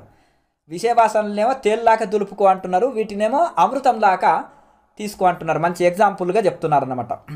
దేహాసక్తి నిందనం, ఈ దేహం పైన ఆసక్తి కలిగితే ఎంత నష్టము అనేది దాన్ని ఆ దేహాసక్తి మీద దాని గురించి చెప్తున్నారు. అనుక్షణం అనుక్షణం యత్ప రిహృత్య కృత్యా, అయితే అనాది అయిన అవిద్య అంటే ఇది ఇప్పుడు అప్పుడు వచ్చింది, అంటే చెట్టు ముందు విత్తు ముందు చెప్పనికి లేదు. అయితే ఒక ఆయన నీకు ఎందుకయ్యా చెట్టు ముందా విత్తు ముందా చెప్పలేం కదా, ఇది అనాది అయిందనమాట. అనాది అయింది, అది ఎప్పుడు వచ్చింది అనేది మనం చెప్పలేమన్నమాట. అనాది అయిన అవిద్య చేత కప్పబడిన బంధమును వదిలించుకొనుటయు పరమ కర్తవ్యం. ఎన్నో జన్మల నుంచి వస్తున్న ఈ అవిద్య, అజ్ఞానం అనేది అది వదిలించుకోవడం, ఆ బంధాన్ని వదిలించుకొనుటయే మన మోక్షం కావాలన్న అనే కోరిక కలిగిన వాళ్ళ పరమ కర్తవ్యము, మొదటి కర్తవ్యము. అనుక్షణము పరార్థమైన అనన్య భోగ్యమైన ఈ శరీరమును పోషించుకుంటాయందే నిమగ్నులై ఉన్నవాళ్ళు. అయితే ఎప్పుడు ఈ శరీరాన్ని సుఖపెట్టాలి, ఇంద్రియాలు సుఖపెట్టాలి, దీన్ని పోషించుకోవడం వల్లనే నిండా మునిగిపోయి ఉన్నారు ప్రాపంచికములో. ఆ ప్రవృత్తి చేతనే స్వయంగా తనను తాను హత్య చేసుకున్నవాడు అవుతున్నాడు. ఎవరైతే ఈ ప్రాపంచిక భోగములో నిండా మునిగి ఉండి వాటిని ఇంద్రియాలను సుఖపెట్టాలి, దేహాన్ని సుఖపెట్టాలి అని ప్రాకులాడుతున్నారో వాళ్ళు తనని తాను హత్య చేసుకున్న వాళ్ళతో సమానము అని మరి ఈ యొక్క దేహాసక్తిని నిందిస్తూ చెప్తున్నారు. శరీర పోషణార్థి సన్యా ఆత్మానం దిదృక్షతి. శరీర పోషణమే ప్రధానంగా పెట్టుకొని కాలం గడుపుతున్న వాళ్ళు, ఈ శరీర పోషణ కోసమే, తినుట కోసమే బ్రతిక వాళ్ళు కొందరు, బ్రతుకుట కోసం తినవాళ్ళు ఋషులు. బ్రతుట కోసం ఏదో రుచి చూడకుండా కొద్ది తింటారు. కొంతమంది ఆధ్యాత్మికం అని పేరు పెట్టుకొని 20 రకాల వంటలు చేసుకొని రుచి చూస్తూ తింటుంటారు. అంటే తినుట కోసమే బ్రతికే వాళ్ళు. ఈ ప్రాపంచికులు కూడా ఏం చేస్తారంటే ఆకలి లేకున్నా కానీ తినుట కోసమే బ్రతుకుతారు. నానా రకాలుగా వాళ్ళు తిండి మీద, కళ్ళ మీద, మంచి దృశ్యాల మీద, సంగీతం మీద, ఒకరికి ఇష్టము మంచి దృశ్యాలు చూడాలని, కళ్ళకు ఆసక్తి, రుచికరమైనవి తినాలని, స్పర్శ అనుభవించాలని, ఇంకా ఏదేదో విషయ వాసనలు అనుభవించాలని, ఇక వాటిని ఇంద్రియాలని తృప్తి పెట్టుటకే కొంతమంది జీవిస్తారంట. కొంతమంది ఎందుకు జీవిస్తున్నారా అంటే సుఖభోగాలు అనుభవించడానికండి, అలాగే ఇంద్రియాలని తృప్తి పెట్టుట కోసమే జీవిస్తుంటారంట. అయితే గడుపుతుంటా ఆత్మతత్వం ఈ ఆత్మ గురించి తెలుసుకోవాలంటే, ఆత్మ అనుభూతి పొందాలి, మోక్షం పొందాలి అనే అయితే ఈ విషయాలు అనుభవిస్తూ కూడా ఆత్మతత్వంని తెలుసుకోవాలి అని కోరిక ఉన్న వాళ్ళు ఏంటంటే కొయ్య పలకని అని భ్రమించి మొసల్ని పట్టుకొని తరింపగోరువారు. ఇప్పుడు సముద్రంలో ఉండి ఇది కొయ్య అనుకున్నాడంట, ఏదంటే ఒక కొయ్య పలక, అలాగే మన ఏమంటారు ఒక దిండు అనుకున్నారంట, పెద్ద కర్ర దిండు ఉంటుంది కదా, ఆ కర్ర దిండు అనుకొని దాని మీద కూర్చొని నదిని దాటాలని ప్రయత్నం చేస్తున్నారంట. చిన్న నదే కదా, నది పెద్దగా ఏం లేదు, దాన్ని కర్ర దిండు అని మొసలిని ఏమనుకున్నాడంటే మొసలు ఆడ ఉంది, ఇది కర్ర దిండేమో, దీని మీద కూర్చొని చాలా చేతులు ఈదితే కొద్ది దూరమే ఉంది కదా నది, ఇది పెద్ద సముద్రం ఏం కాదు కదా, దాటొచ్చు కదా అనుకున్న వాళ్ళలాగా ఉంది. ఆ మొసలి వాళ్ళని తినేస్తుంది. ఈ విషయ భోగాలు అనుభవిస్తూ మేము మోక్షం పొందాలని ప్రయత్నం చేసే వాళ్ళకి ఆ విషయ భోగాలు వాళ్ళని పట్టి తినేస్తాయి అని చెప్తున్నారు. ఎట్లయినా అన్నీ అనుభవిస్తూ కూడా మనం మోక్షం పొందొచ్చు అన్న వల్ల అది ఎంత చక్కగా శంకరాచార్యులు చెప్పారో చూడండి. అయితే మిగతా గృహస్థాశ్రమంలో ఉన్న వాళ్ళ మరి సంగతి ఏంటిది, మరి వాళ్ళ పరిస్థితి ఏంటిది అని మీరు అనుకుంటే, దేని మీద ఆశ లేకుండా అన్ని వాటిని ఇంద్రియాలు వాటిలో ప్రవర్తిస్తున్నా కానీ తీవ్ర వైరాగ్యం అనుసరించి సాధన చేయొచ్చు. ఇది ఒక పద్ధతి. అయితే మోహయేవ మహామృత్యు ముముక్షో రపురాదిషు. అయితే శరీరాదుల యందు మోహము కలిగి ఉండుటయే మోక్షాపేక్ష కలవాలని అంటే ఈ శరీరము యందు కానీ ఇంద్రియాల యందు మోహము కలిగి ఉండుటయే మోక్షాపేక్ష కలవానికి అయితే మృత్యువు లాంటిది. ఎవరికైతే మోక్షం కావాలనే కోరిక ఉంటుందో వాళ్ళకి ఈ శరీరం మీద మోహం ఉంటుంది కదా, నా శరీరము నాది నేను అనే ఈ మోహం ఉంటుందో అది మరణంతో సమానము, మృత్యువుతో సమానము అని అంటున్నారు. అందుకనే ఋషులు శరీరాన్ని పట్టించుకోరు, శరీరానికి అతీతంగా, మనసుకు అతీతంగా, ఇంద్రియాలకు అతీతంగా ఉంటారు, ప్రపంచానికి కూడా అతీతంగా ఉంటారు. కనుక ఈ ప్రపంచంలో మనసును జయించిన వాడే గొప్పవాడు అంటారు. ప్రపంచాన్ని జయించిన వాడు, మనసును జయించిన వాడే ప్రపంచాన్ని జయించిన వాడు అంటారు. అందుకని ఈ శరీరాన్ని మీద ఎవరికైతే వ్యామోహం ఉంటుందో వాళ్ళు, అది మోక్షం కావాలి అనే కోరిక ఉన్న వాళ్ళకు శరీరం మీద మోహం ఉంటే అది మరణంతో సమానము. అందుకే మోక్షం కావాలనే కోరిక ఉన్న వాళ్ళకు శరీరం మీద మోహం ఉండకూడదు అని దీని యొక్క అర్థము. ఆ మోహమును జయించిన వారు ఎవరో వారే ముక్తిని పొందుటకు అర్హులు. ఈ శరీరం మీద మోహం ఎవరికి లేదో వాళ్ళు ముక్తి పొందుటకు అర్హులు. కానీ దీని మీద, శరీరం మీద మోహం పెట్టుకొని ముక్తి పొందాలనుకున్న వాళ్ళకు వాళ్ళకి మరణంతో సమానము. ఆ మోహం అనేది మరణంతో సమానము. కనుక మోహిం జహి మహామృత్యు దేహధార సుతాదిషు. కావున దేహమునందు ఈ యొక్క భార్య పిల్లల యందు ఉన్న మోహము అను మహామృత్యువు వీడుము. అట్లంటే మరి ఈ సంసారంలో ఉన్న వాళ్ళకు ఇది ఎట్లా సాధ్యమవుతుందండి? ఇది సన్యాసులకో లేకపోతే అన్ని వదిలిన అవధూతలకో సాధ్యమవుతుందని మీరు అనుకోవచ్చు. అంటే చెడ్డ మోహం ఉండొద్దు, ఇది లేకపోతే నేను బ్రతకలేను అని బానిస అయిన మోహం ఉండొద్దు. ఇక్కడ మనం అర్థం చేసుకోవాలి. శాస్త్రం చదివినప్పుడు అయ్యో ఈ శాస్త్రం చదివితే సన్యాసులు అవుతారేమో అని భ్రమపడొద్దు. ఇది లేకపోతే నేను బ్రతకలేను, నాకు నాలుకకు రుచికరమైనదే కావాలి, నాకు 5 స్టార్ హోటల్ భోజనం కావాలి, నాకు బెంచ్ కారే కావాలి, నాకు పెద్ద బిల్డింగే కావాలి, నాకు బాగా అర్థమైంది కదా. ఇప్పుడు ఇవన్నీ మితిమీరిన కోరికలు, మితిమీరిన విషయ వాసనలే అవి మృత్యువుతో సమానము. అవి రోజు దుఃఖింపజేస్తాయి, సాధనలో ముందుకెళ్ళనివ్వవు అనేది. మధ్య మార్గములో కొంతమంది మధ్య మార్గం అని కూడా సకల భోగాలు అనుభవించదామంటారు, దాన్ని మధ్య మార్గం అంటారు. మరి గొప్ప గొప్ప ఋషులు పెట్టిన పరంపర కదా మధ్య మార్గం అంటే. కృష్ణుడే చెప్పాడు యుక్తాహార విహారస్య అనేది. దీని ప్రకారం తినడము పడుకోవడం మధ్యస్థంగా, తినడము చూడడము వినడము కనడం ఇవన్నీ మధ్యస్థంగా ఉంటే అది మధ్య మార్గం అన్నారు కృష్ణ పరమాత్మ కూడా. ఇంకా వేరే యోగులు కూడా చెప్పారు. కానీ అన్నిట్లలో లిమిట్గా ఉండాలి, కానీ మితిమీరి అనుభవిస్తూ దాన్ని మధ్య మార్గం అనడం అది తప్పు అన్నమాట. కనుక ఈ మధ్య మార్గాన్ని గృహస్థులైన వాళ్ళు అనుసరించవచ్చు. కానీ ఈ సంసారం మీద, భార్య బిడ్డల మీద, దేహం మీద ఉండే ఈ వ్యామోహము మృత్యువుతో సమానము మోక్షం కావాలనుకున్న వాళ్ళకు. దీనిని జయించే మునులు మహావిష్ణువును పరమపదముని పొందినారు.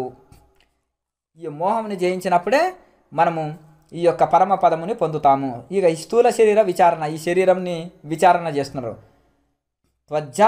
త్వజ్జాం సరు దిరస్మాయు మేధో మజ్జి స్థిసంకులం.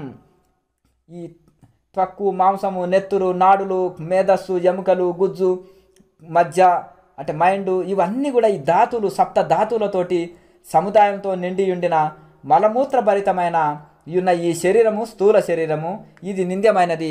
ఇప్పుడు నేను శరీరాన్ని ఒకటే తెగ స్నానాలు చేస్తుంటారు, నామాలు దిద్దుతుంటారు.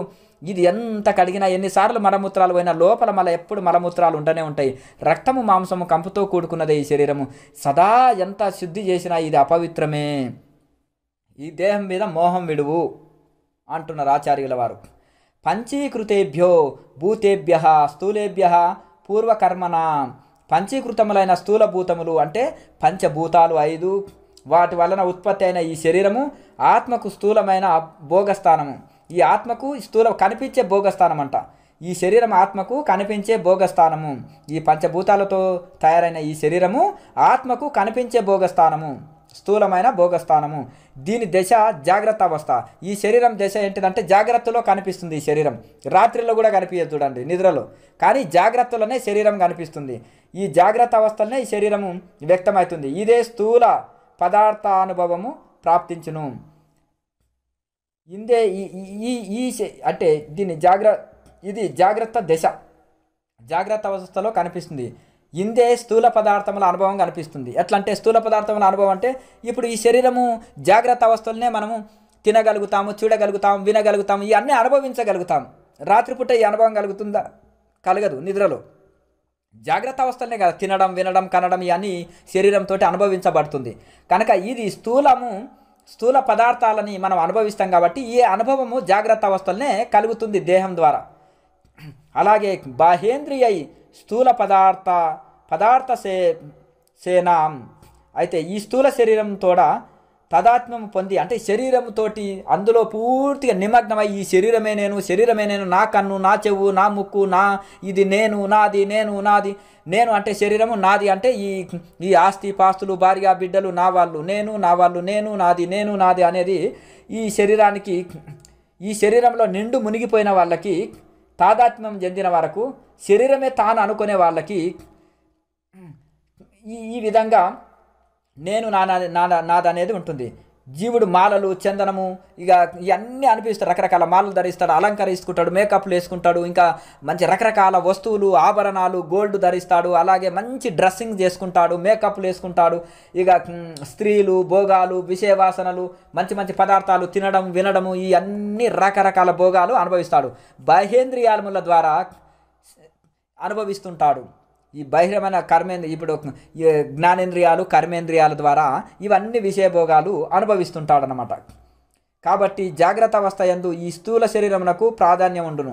ఈ యొక్క జాగ్రత్త అవస్థలోనే ఈ స్థూల మీకు కనిపించే శరీరానికి ఎక్కువ ప్రాధాన్యత ఉంటుంది. సర్వోపి బాహ్య సంసార పురుషస్య యథాశ్రయ. గృహస్థునకు గృహము ఎట్టిదో, గృహస్థులకు ఈ ఇల్లు ఎంత ముఖ్యమో, గృహస్థులకు గృహము ఎట్టిదో జీవులకు స్థూల శరీరం అట్టిది. ఈ జీవుడికి గృహస్థుడికి గృహము ఎట్లనో ఈ యొక్క స్థూల శరీరము జీవుడికి అటువంటిది. ఈ స్థూల శరీరము ఆశ్రయించి ఉన్న, ఈ కనిపించే శరీరాన్ని ఆశ్రయించి ఉన్న కారణముచే జీవునకు బాహ్య జగత్తు ప్రతీయమాన మగుచుండును. అంటే ఈ స్థూల శరీరాన్ని జీవుడు ఉన్నందుకే ఈ భౌతికమైన ప్రపంచము కనిపిస్తుంది. స్థూలస్య వజార మరణాన్ని ధర్మ. అయితే ఈ స్థూల దేహమునకు జననము, వార్ధక్యము, మరణము, ధర్మములు, ఈ శరీర ధర్మాలు ఏంటిదయ్యా అంటే జననం ఉంటుంది, దీనికి ముసలితనం ఉంటుంది, జననం ఉంటుంది, పెరగడం ఉంటుంది, ముసలితనం ఉంటుంది, మరణం ఉంటుంది. ఇవి 7 వికారములతో కూడుకున్నది. 6 రకాల వికారాలు ఉంటాయి ఈ శరీరానికి. పుట్టడము, వృద్ధి నొందడము, పెరగడము, ముసలితనము, అలాగే రోగము, నొప్పి, మరణము, ఇవన్నీ శరీర ధర్మాలు. ఏంటంటే పుట్టడము, ముసలితనము, మరణము, ఈ 3 అనేది ధర్మములు. ముఖ్యంగా ఈ శరీర ధర్మాలు ఉంటాయి. స్థూలత్వమును పొందుట అంటే మళ్ళీ లావు అవుట మొదలగుగా గల ధర్మములు. శశైవమున గల వ్యవస్థలు అంటే లావు అవుట, బక్కగవుట, అలాగే చిక్కిపోవుట, అలాగే శశైవం అంటే చిన్న పిల్లవాడు, పెద్దగా అవుట, ఇవన్నీ అవస్థలు ఉంటాయన్నమాట ఈ శరీరానికి కూడా. ఈ దేహమునకే కలుగుతుంది, ఈ శరీరానికి ఇన్ని రకాల అవస్థలు కలుగుతుంటాయి. అంతేకాక అనేక విధముల వర్ణాశ్రమాది నియమాలు ఉంటాయి. దీనికి వర్ణాశ్రమాల ఒక్కొక్కరు ఒక రక పూజలు చేస్తారు, ఒకరు హోమాలు చేస్తారు, ఒకరు పూజలు చేస్తారు, ఒకరికి అవమానము, ఒకరికి బహుమానము, ఒకరికి సన్మానము, ఇది ఎన్నో రకాలుగా ఇవన్నిటిని విశేష అనుభవంలో మనం పొందుతుంటాము. ఒకరికి సుఖము, ఒకరికి దుఃఖము, ఒకరికి లాభము, ఒకరికి నష్టము, ఈ అవమానము, సన్మానము, బహుమానము, ఇవన్నీ కూడా మనకు ఈ స్థూల శరీరానికే కలుగుతుంటాయి. దశేంద్రియములు అయితే 10 ఇంద్రియాల గురించి చెప్తున్నాడు. బుద్ధీంద్రియాని శ్రవణం త్వగక్షి, ఘ్రాణంచ జిహ్వ బోధనాత్. అయితే చెవి ఉంది. చెవి, త్వక్కు, కన్ను, ముక్కు, నాలుక, ఇవైతే ఏవైతే ఉన్నావో జ్ఞానేంద్రియాలు అంటారు. చెవి, కన్ను, ముక్కు, నాలుక, ఈ చర్మము, ఇవన్నీ కూడా ఈ జ్ఞానేంద్రియాలు అంటారు. విజ్ఞానాన్ని కలిగిస్తాయి కనుక జ్ఞానేంద్రియాలు అంటారు. ఇవి విజ్ఞానాన్ని కలిగిస్తాయి కనుక. అలాగే పాదము, మలద్వారము, మూత్రద్వారము, ఈ 5 కర్మ చేస్తాయి కాబట్టి కర్మేంద్రియాలు అంటారు. ఇక అంతఃకరణ చతుష్టయము, 4 అంతఃకరణ ఉంటాయి. నిగద్యతే అంతఃకరణ మనోదిహి. అయితే తన వేరువేరు వృత్తుల కారణంగా మనసు, బుద్ధి, చిత్తం, అహంకారం అని 4 రకాలుగా చెప్పబడతాయి. దీన్ని అంతఃకరణం అంటారు. మనసు, బుద్ధి, చిత్తం, అహంకారం, ఈ 4 విధములుగా అంతఃకరణం పిలువబడుతుంది. సంకల్ప వికల్పాలతో స్థిరముగా ఉండకున్న దశలో అది మనసు అనబడుతుంది. ఎప్పుడు వికల్పం చేయబడి మనసు స్థిరంగా ఉండకుండా అటు ఇటు లాగబడుతుంటే అక్కడ దాన్నే మనసు అంటారు. మనసులో ఏ సంకల్ప వికల్పాలు లేకపోతే ఇంకా మనకు ఎక్కడ ఉంటే అక్కడే ఉంటాం. ఆ మనసులో సంకల్ప వికల్పాలతోనే ఇక్కడ అక్కడ ఈడవబడతాం మనం. అలాగే కనబడుతుంది. పదార్థ నిశ్చయము చేయు దశ యందు బుద్ధి అంటారు. ఇది మంచి చెడు తెలుసుకున్నప్పుడు కానీ ఇప్పుడు ఏదైనా ఇదే వస్తువు అని మనం బుద్ధి ద్వారానే చెప్పగలుగుతాం. కనుక ఈ పదార్థాన్ని మనం నిశ్చయము ఇది నిశ్చయము, ఇది నిజము అని నిశ్చయం చేసేటప్పుడు అది బుద్ధి అనబడుతుంది. నిశ్చయం చేసేటప్పుడు బుద్ధి అంటారు. అహం అహం నేను నేను నేను అని అహంకరించినప్పుడు ఆ దశలో అహంకారం అనబడుతుంది. నేను నాది నేను నేను అనే ఉంటుంది కదా, ప్రతిదానికి అహంకరించినప్పుడు దాన్ని అహంకారం అంటారు. తన ఇష్ట వస్తువు చింతన చేసినప్పుడు చిత్తం అంటారు. మన ఇష్ట వస్తువు జ్ఞాపకాలు చిత్తంలో రికార్డ్ అయి ఉంటాయి. మన ఇష్ట వస్తువు మనకు గుర్తుకొస్తుంది కదా, జ్ఞప్తికి వస్తుంది. దాన్ని రికార్డులో ఉంటుంది, గుర్తుకొస్తుంది. ఆ గుర్తుకొచ్చేదాన్ని గుర్తు చేసేదాన్ని ఏంటంటారంటే చిత్తము అంటారు దాన్ని. ఇక శరీరాన్ని మొత్తం విభాగాలు చేసి మనో బుద్ధి చిత్తము అహంకారాన్ని శరీరము ఇంద్రియాలని మనసుని బాగా వర్ణించి దీన్ని ఎక్కడికక్కడ పంచీకరణ చేసి వివరిస్తున్నారు ఆచార్యుల వారు. ఇక పంచప్రాణముల గురించి చెప్తున్నారు. ప్రాణాపాన వ్యానోదాన సమాన భవత్యసౌ ప్రాణ. అయితే ఈ ప్రాణవాయువే 5 వాయువులుగా మారుతుంది. ఒకే రకమైన ప్రాణవాయువే తన వికారముల మూలం వలన బంగారము నానా రకాల వస్తువులుగా ఉంటుంది. ఓసారి నీరులాగా ఉంటుంది. ఆ బంగారం నీరుని కరిగించిన తర్వాత మళ్ళీ రకరకాల వాటిగా చేసినట్టుగా స్వయంగా ప్రాణమే వృత్తి భేదము కారణంగా ఆ యొక్క వృత్తి వాటి పనుల స్థాన భేదాన్ని బట్టి వాటి పనుల భేదాన్ని బట్టి ప్రాణము అపానము వ్యానము ఉదానము సమానము అని 5 విధాలుగా మారుతుంది ఈ ప్రాణవాయువే.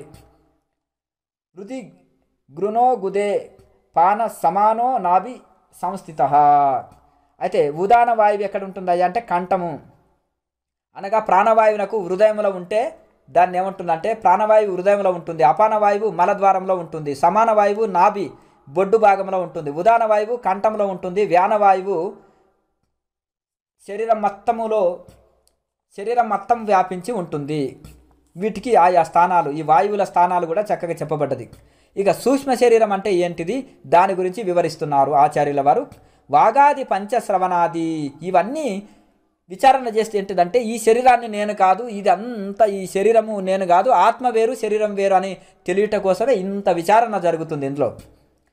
అయితే వాగాది పంచశ్రవణాది పంచ ప్రాణాది పంచ ప్రముఖాని పంచ అని ఇవన్నీ వరుస వాక్కు మొదలైన ఇంద్రియాలు పంచము, శ్రవణం మొదలగు జ్ఞానేంద్రియాలు పంచము. అంటే కర్మేంద్రియాలు 5, జ్ఞానేంద్రియాలు 5, ప్రాణాపాన వ్యాన ఉదాన వాయువులు ఒక 5, పంచభూతములు 5, మనోబుద్ధి చిత్తహంకారాలు అనేది 4 చతుష్టయము. ఇవి అంతఃకరణ చతుష్టయం అంటారు. అవిద్య కామము కర్మ ఇవి 8 అంటారు.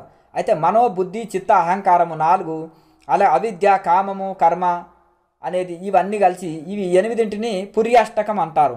ఈ పుర్యాష్టకమే సూక్ష్మ శరీరము అనబడుతుంది. ఇదం శరీరం శృణు సూక్ష్మ సంగీత. అయితే దీన్ని లింగ శరీరం అని కూడా అంటారు. ఇది సూక్ష్మ శరీరము, దీన్నే లింగ శరీరం అని కూడా అంటారు. ఈ స్థూల శరీరము పంచీకృతమైన పంచభూతాల చేత ఏర్పడ్డది. ఈ పంచీకృతమైన పంచభూతాలతోటి ఏర్పడ్డది. ఇది పంచీకృతములు కాని భూతముల చేత ఏర్పడినట్టుది. అయితే పంచీకృతము కాని అయితే ఈ యొక్క పంచభూతాల చేత ఈ శరీరం ఏర్పడ్డది. ఇది వాసనలతో కూడి ఉన్నది, అంటే సంస్కారాలతోటి కూడుకున్నది. గత ఎన్నెన్నో జన్మల సంస్కారాల చేత కూడి ఉన్నది. కర్మ ఫలమును అనుభవింపజేయును. ఎన్నో జన్మల నుంచి వచ్చిన వాసనలని కర్మ ఫలాలని ఈ శరీరము అనుభవింపజేస్తుంది. అయితే స్వస్వరూప పరిజ్ఞానము, అయితే స్వస్వరూపం అంటే మన స్వరూపం ఏంటిదయ్యా, ఆత్మనే. స్వస్వరూపము మన స్వంత స్వరూపము. స్వస్వరూప పరిజ్ఞానము లేని కారణమున అయితే మనకు నేను ఆత్మనే అనే పరిజ్ఞానం లేనందువలన మన స్వస్వరూపము మన సొంత స్వరూపమైన ఆత్మస్వరూపము వాటి పరిజ్ఞానము లేనందువలన వాటి అనుభవం లేని కారణం చేత ఇది ఆత్మకు అనాది అయి ఉపాధి అయినది. నేను ఆత్మనే అని తెలియనందువలన ఈ ఆత్మకు ఇది ఒక ఉపాధి అయి ఉన్నది. ఈ శరీరానికి షర్టు వేసుకున్నాం కదా, షర్టు వేసుకుంటే ఈ శరీరానికి ఈ షర్టు అలంకరించినట్టు ఆత్మకు ఈ శరీరం ఒక ఉపాధి అయి ఉన్నది. అయితే స్వప్నము దీనికి అభివ్యక్త దశ. స్వప్నం ఉంటుంది ఈ శరీరంలో, అదే స్వప్నం అంటే కళలో దీనికి అభివ్యక్త దశ కలుగుతుంది. ఆ దశలో సూక్ష్మ శరీరమే మిగిలి భాషించుచున్నది. ఇక్కడ సూక్ష్మ శరీరం ద్వారానే మనకు స్వప్నంలో అనేకమైన కళలు వస్తుంటాయి. స్వయం ప్రకాశము పరాత్మయగు శుద్ధ చైతన్యమే వేరువేరు పదార్థాల రూపంలో భాషించుచున్నది. అయితే ఈ స్వయం ప్రకాశమైన ఆత్మ స్వయం ప్రకాశము అది దాన్ని వెలిగించుటకు ఇంకొక వస్తువు అవసరం లేదు. దీపం వెలిగించుటకు అగ్గిపెట్టె అవసరం, కానీ ఈ సూర్యుని వెలిగించుట కోసం ఆత్మశక్తి అవసరం, పరమాత్మ శక్తి అవసరం. కానీ ఈ ఆత్మని వెలిగించుటకు వేరే వస్తువు అవసరం లేదు. టార్చ్ లైట్ ఉంటుంది. టార్చ్ లైట్ అన్ని వస్తువులను చూపిస్తుంది, కానీ ఆ టార్చ్ లైట్ చూపెట్టడానికే వేరే వస్తువు అవసరం లేదు. సూర్యుడు అన్ని వస్తువులను చూపిస్తున్నాడు, కానీ సూర్యుని చూపెట్టడానికే వేరే వస్తువు ఏది చూపెట్టలేదు. ఆత్మ అన్నిటి మీద ప్రకాశిస్తుంది, కానీ ఆత్మని ఏది ప్రకాశింపజేయజాలదు. ఆత్మ స్వయం ప్రకాశము కనుక అది పరాత్మయగు శుద్ధ చైతన్యము వేరు పదార్థాల రూపమున ఉంటుంది. అన్ని పదార్థాలలో రకరకాల జీవుల రూపంలో ఒకే ఆత్మ చైతన్యము రకరకాల జీవుల శరీరాల్లోకి వచ్చి రకరకాలుగా మారింది. ఒకే బంగారం అనేకంగా మారింది, ఒకే మట్టి అనేక కుండలు అనేక రకరకాలుగా మారింది, ఒకే రాతి అనేక విగ్రహాలుగా మారింది, అలాగే ఒకే దారము అనేక వస్త్రాలుగా మారింది. అలాగే ఒకే ఆత్మ చైతన్యము అనేక రూపంలో మనకు కనిపిస్తుంది అన్నమాట. అది తెలివైన వాళ్ళని మనము దారాన్ని గ్రహిస్తే దానిపై ఎన్ని వస్త్రాలు ఉన్నా అందులో ఉండేది దారమే కదా, పత్తితోటి తయారైందే కదా, ఎన్ని రకాల కుండలు ఉన్నా మట్టితోటి తయారైందిగా, ఎన్ని రకాల బంగారు వస్తువులు ఉన్నప్పటికీ అందులో బంగారంతో తయారైందే కదా, ఎన్ని శరీరాలు ఉన్నప్పటికీ కూడా అందులో ఉండేది ఒకే ఆత్మ కదా.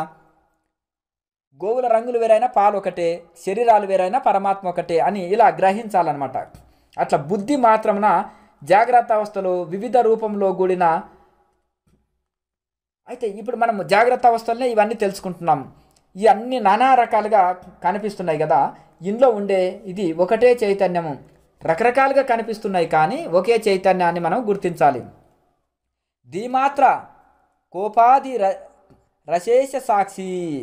అయితే ఇదంటే బుద్ధి మాత్రమే ఉపాధిగా కలిగి ఆ సర్వసాక్షి ఆ బుద్ధి చేత చేయబడిన కర్మలేశమును కూడా తాను అంటదు. ఈ బుద్ధి మాత్రం చేత ఉపాధి కలిగి సర్వసాక్షి అన్నిటికీ ఈ ఆత్మస్వరూపము సాక్షిగా ఉంటుంది. అయితే ఈ బుద్ధి చేతనే గ్రహిస్తుంటుంది. బుద్ధి చేత చేయబడిన కర్మలేశములను కూడా తాను అంటదు. ఈ శరీరంతో కానీ బుద్ధి చేత కానీ చేసిన ఈ కర్మలు ఏమంటదు. అన్ని శరీరాలలో సాక్షిగా ఉంటుంది, సర్వానికి సాక్షిగా ఉంటుంది ఆత్మ. దాన్ని దేన్ని అంటదు, ఏ కర్మని కర్మఫలాన్ని అంటదు. అర్జున నేను ఈ కర్మల్ని కర్మఫలాన్ని అంటను అని భగవద్గీతలో కూడా చెప్పబడ్డది కదా. దేన్ని అంటను? కారణం చేత. ఏ కర్మఫలాల్ని అంటని కారణం చేత. కారణం ఏమనగా అది అసంగమైనది. ఎందుకయ్యా ఈ యొక్క ఆత్మ దేన్ని అంటది అంటే అసంగమైనది, దేంతో అటాచ్మెంట్ డిటాచ్మెంట్ లేదు, అయితే దేంతో సంపర్కము లేనిది. కావున ఉపాధికృతములైన కర్మలు ఈశనత్రయమును దానిని అంటవు. ఈ యొక్క ఈశనత్రయం అంటారు కదా, ఈ యొక్క ఈశనత్రయాలు ఇవన్నీ అంటదు. ఇంకా ఇది కావాలి అది కావాలి, భార్య పిల్లలు సంసారము ధనము ఇది అది ఇవన్నీ వీటి మీద వ్యామోహాలు ఉంటాయి కదా, దీన్ని ఈశనత్రయం అంటారు. దారేశన ధనేశన పుత్రేశన ఇన్ని ఈశనత్రయాలు ఇవన్నీ కూడా ఆత్మని అంటవు. అది సాక్షిభూతంగా దేంతో అటాచ్మెంట్ లేకుండా ఉంటుంది కనుక. సర్వవ్యాప్త త్రికరణం లింగమిదం స్వాచ్ఛాదాత్మన పుంసః. ఈ లింగ శరీరమే చిదాత్మ రూపుడైన పురుషునకు సర్వవ్యాపము కారణము. అయితే ఈ శరీరము ఈ యొక్క ఆత్మ లోపల ఏదైతే ఉంటుందో ఈ శరీరంలో ఈ లింగ శరీరంలో ఈ ఆత్మ ఉంటుంది కదా, సర్వ వ్యాపారంలో అంటే ఏది చేయాలన్నా ఈ శరీరం ద్వారానే ఆత్మ అందులో సాక్షిగా ఉన్నా మరి ఏది చేయాలన్నా ఈ శరీరము ఒక సాధనం అవుతుంది. అన్నిటిని ఏది చేయాలన్నా కానీ. అయితే వడ్రంగి ఉన్నాడు అంటే కార్పెంటరు అన్నిటితోటి ఒక బాడ్సి అంటాడు, దాంతో అన్ని వస్తువులని చెక్కుతుంటాడు. అలాగే ఇప్పుడు కూటం ఉంటుంది. కూటం అంటే ఒక కూటం మీద అన్ని పనులు చేస్తుంటాడు. కుమ్మరివాడికి చక్రం మీద అన్ని కుండలు తిరుగుతుంటాయి, కానీ ఆ చక్రం మాత్రం అట్లా అది దాని చక్రముకు ఒక బొడ్డు ఉంటుంది, ఒక ఒక ఒక మేకు ఉంటుంది, ఆ మేకు మాత్రం కదలదు. చక్రం తిరుగుతుంది కానీ ఆ మేకు కదలదు. దాని మీద కుండలన్నీ ఎన్నో వికారం చెందుతుంటాయి కానీ ఆ మేకు మాత్రము స్థిరంగా కదలకుండా ఉంటుంది. ఈ చక్రమే తిరుగుతుంటుంది. అలాగే ఈ యొక్క ఎవరైతే ఉన్నారో అవసలి వాళ్ళు బంగారు పని చేసే వాళ్ళకి ఒక దిండు ఉంటుంది. ఆ దిండు మీద అన్ని వస్తువులను తయారు చేస్తాడు. ఆ దిండు కదలకుండా ఉంటుంది. అదే కూటము. ఆ కూటము పరమాత్మ కదలకుండా నిశ్చలంగా ఉన్న ఈ శరీరం ద్వారా అన్ని పనులు ఇవి జరుగుతున్నా వాటికి సాక్షిగా ఉంటాడు పరమాత్మ. ఇంకా అయితే వడ్రంగి బాడిస చేత అన్ని వస్తువులు చెక్కినప్పటికీ బాడిస సాధనం వివిధ అన్నమాట. ఆ కారణం చేతనే ఈ ఆత్మ అసంగరహితుడు, సంగరహితుడు. అయితే కన్నులు దోషయుక్తంగా అయినప్పుడు మనకు ఏంటంటే కంటిపైన ఒక పొర వచ్చిందనుకో, మన కళ్ళు సరిగా కనిపించవు, లేకపోతే అస్పష్టంగా కనిపిస్తాయి, లేకపోతే మసకగా కనిపిస్తాయి. అయితే కళ్ళపైన ఆ పొర తీసివేసినప్పుడు కళ్ళు చక్కగా కనిపిస్తాయి. అయితే నేత్రాలకే సంబంధించిన ధర్మములు. అయితే ఈ కంటి మీద పొర వచ్చి కనిపించకపోవడం, కంట్లో ఏదైనా దోషం ఉంటే కనిపించకపోవడం కంటి దోషమే. అట్లే చెవులలో సరిగినకపోతే వినిపించకపోతే చెవుల దోషమే, అప్పుడు మూగతనం వస్తుంది. అలాగే ఈ ఇంద్రియాల్లో ఈ యొక్క నాలుకలో తీపి పదార్థం తిన్నా చేదుగా ఉంటుంటే జ్వరం వచ్చింది, ఈ నాలుక దోషమే. అలాగే ఇవన్నీ కూడా ఈ స్తోత్రాది ఇంద్రియాల ధర్మాలు అవి, కానీ వాటితో సర్వసాక్షి అయిన ఆత్మకి ఏ సంబంధం లేదు. ఇవన్నీ ఇంద్రియాలలో కనిపించే ఈ లోపాలే కానీ ఆత్మకి ఏ లోపం ఉండదు. ప్రాణధర్మములు ఉచ్ఛ్వాస నిశ్వాస వృజ్వం బనక్షుత్. అయితే ఏమనంటే ఉచ్ఛ్వాస నిశ్వాసాలను ఆవలింతలు, తుమ్ములు, అదురుట, అదే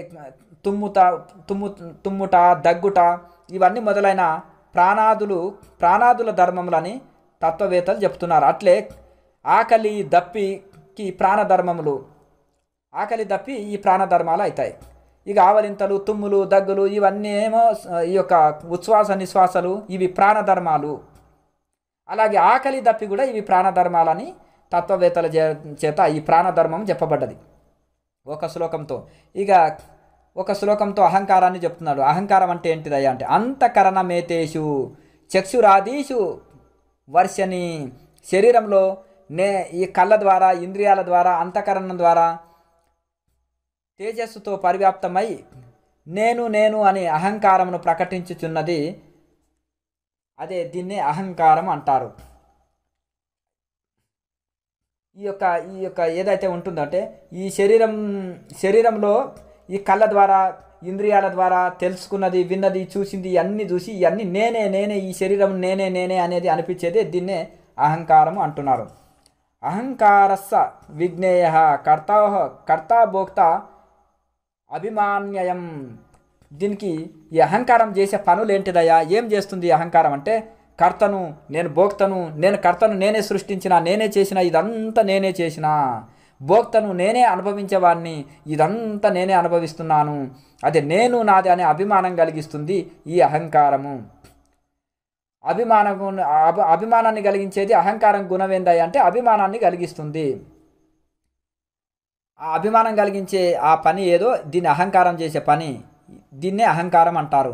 ఈ అహంకారమే సత్వాది గుణములో సంకల్పం వలన 3 అవస్థలు పొందుతుంది. సత్వగుణము, తమో గుణం, రజోగుణం అనే 3 గుణాల ద్వారా 3 కార్యాలు చేస్తుంది. ఇది తమో గుణ అహంకారం ఒకలాగా ప్రవహిస్తుంది, రజోగుణ అహంకారం ఒకలాగా ప్రవర్తిస్తుంది.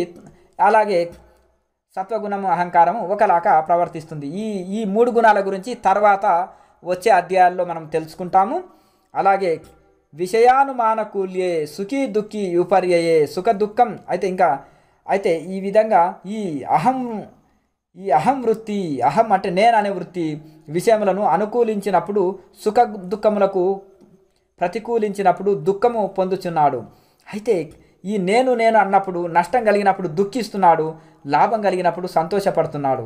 ఈ సుఖ దుఃఖాలకు కారణం ఏంటంటే అహం, నేను నాది అనేదే ఈ సుఖ దుఃఖాలకు కారణం. నేను లేదు, నాది లేదు అనుకున్నప్పుడు ఈ సుఖం లేదు, దుఃఖం లేదు. నేను శరీరం కాదు ఆత్మనే అనుకున్నప్పుడు ఈ సుఖదుఖాలు బాధించవు. స్వయం అనుభవం పొంది ఆత్మజ్ఞానం పొందినప్పుడు ఈ సుఖదుఖాలు బంధించవు, బాధ పెట్టవు. ఎందుకు? అక్కడ నేను లేదు, నాది లేదు. ఇది నేను అనేది అహంకారము ఉండదు. ఎలా అంటే అది స్వయంగా కర్ర అంతా కాలి బూడిద అయినట్టుగా ఇక ఆ యొక్క కర్ర కాలిపోతుంది, అగ్ని కూడా చల్లారిపోతుంది. సుఖదుఖాలు ఈ అహంకారానికి సంబంధించిన ధర్మాలే కానీ నిత్యానంద స్వరూపమైన ఆత్మకు సంబంధించినవి కావు. ఈ సుఖదుఖాలు అనేటిది అహంకారానికి సంబంధించిందే కానీ ఈ యొక్క నిత్యము ఆనంద స్వరూపమైన ఈ ఆత్మకు సంబంధించినవి కావు. ఆత్మార్థమే ప్రేమ. ఈ ఆత్మకు అర్థం ఏంటిదయ్యా? ప్రేమ. ఆనందో బ్రహ్మ. దుఃఖం లేదు బ్రహ్మములో, ఆనందమే స్వరూపం. ప్రతి జీవి ఆనందాన్నే కోరుకుంటుంది. దుఃఖం ఏ జీవి కోరుకుంటలేదు. ఆనందమే తన స్వరూపము, ఆత్మే ఆనందము కనుక ప్రతి జీవి కూడా ఆనందాన్నే కోరుకుంటుంది. దుఃఖము మన స్వరూపం కాదు కనుక ఏ జీవి దుఃఖాన్ని కోరుకుంటలేదు. అదే ఆత్మార్థమే ప్రేమ. ఈ ఆత్మ కోసమే ప్రేమ కనుక దుఃఖం కోసం ఎవరు ప్రేమ ఉండదు. ఆత్మార్థేన హి ప్రేయాన్ విషయోన స్వతప్రియ. విషయములు ఆత్మార్థములైనవి అనగా ఆత్మ కొరకు ఉద్దిష్టములైనవి కావుననే అవి ప్రియము అయినవి అగుచున్నవి. నీకొకటి ఇష్టంగా ఒక వస్తువు అనిపించిందంటే అది ఆత్మ కోసమే, ఆనందం కలిగించుట కోసమే అది నీకు ఆనందం కలిగిస్తుందంటే ఈ ఆత్మలనే ఆ ఆనందం కలుగుతుంది తప్ప ఆ వస్తువులో లేదు. కొంతమంది దగ్గర కారు ఉంటేనే నాకు ఆనందం అనుకుంటాడు. చాలామంది 100 కార్లు ఉంటాయి, ఆయన దుఃఖంలో ఉంటాడు. ఒక ఆయనకు నీకు బిల్డింగ్ ఇస్తేనే ఆనందం అనుకుంటావు, ఆ బిల్డింగ్లు ఉన్న వాళ్ళు ఎంతో దుఃఖంలో ఉన్నారు. అలాగే ఈ యొక్క హెలికాప్టర్ ఉంటే నాకు ఆనందం అంటారు. హెలికాప్టర్ ఉన్న వాళ్ళు ఎంతో ఉంటారు. $1 మిలియన్ కావాలనుకుంటావు, ఆ $1 మిలియన్ వందలు లక్షల వేల కోట్లు నీకు కావాలనుకుంటావు. అవి ఉన్నోళ్ళు ఎంతోమంది దుఃఖిస్తున్నారు. నువ్వేమో అది ఉంటేనే నేను ఆనందం అనుకుంటాం. ఆ జడమైన వస్తువులు నీకు ఆనందాన్ని కలిగించలేవు. నీకు ఆత్మ ద్వారానే ఆనందం కలుగుతుంది తప్ప జడమైన వస్తువుల ద్వారా కలుగుతలేదు. అయితే నీ మనసు చంచలమైన మనసు ఆ వస్తువు ఆ సంకల్పం నెరవేరినప్పుడు తాత్కాలికంగా నీకు ఆ వస్తువు సంకల్పం చేత కొంత ఆనందం కలుగుతుంది. అది ఆత్మ ద్వారానే కలుగుతుంది కానీ వస్తువు ద్వారా కాదు. ఆ ఆత్మలో అప్పుడు మనసు అణిగి ఉంటుంది కనుక ఆ ఆత్మలో ఆ క్షణకాలం నీ మనసు ఇటటు సంకల్పాలు చేయకుండా నిశ్చలమై ఉన్నందుకు నీకు ఆత్మ ద్వారానే ఆనందం కలుగుతుంది తప్ప వస్తువు ద్వారా కాదు. ఆ వస్తువులు ఆనందాన్ని ఇచ్చేటివి అయితే ఎప్పుడు ఆ వస్తువులు ఉన్నోళ్ళంతా ఆనందం పొందాలి. మరి వాళ్ళు ఎందుకు దుఃఖిస్తున్నారు? ఈ ఆత్మ కోసమే ఆనందం తప్ప విషయాల కోసం కాదు. ఆ విషయాల ద్వారా నీవు ఆనందం పొందినట్టు అనిపిస్తుంది కానీ అది వచ్చేది ఆత్మ ద్వారానే ఆనందాన్ని అనుభవిస్తున్నామని ఆచార్యుల వారు చక్కగా చెప్తున్నారు. కానీ సహజముగా వానికి ప్రియత్వం లేదు. అయితే ప్రియము అయినవి అగుచున్నవి. ఈ ఆత్మ ద్వారానే నీకు ఈ వస్తువులు అన్నీ కూడా నీకు ప్రియమైనవి ఇష్టమైనవిగా తోస్తుంది. కానీ సహజముగా వానికి ప్రియత్వం లేదు. నిజంగా వాటికి ఆ వస్తువుల్లో నిజమైన సుఖం ఆనందం అనేది లేదు. కారణం ఏమనగా ఆత్మయే సహజముగా ఎల్లరకు ప్రియమైనది. ఆత్మనే అందరికీ ప్రియమైనది.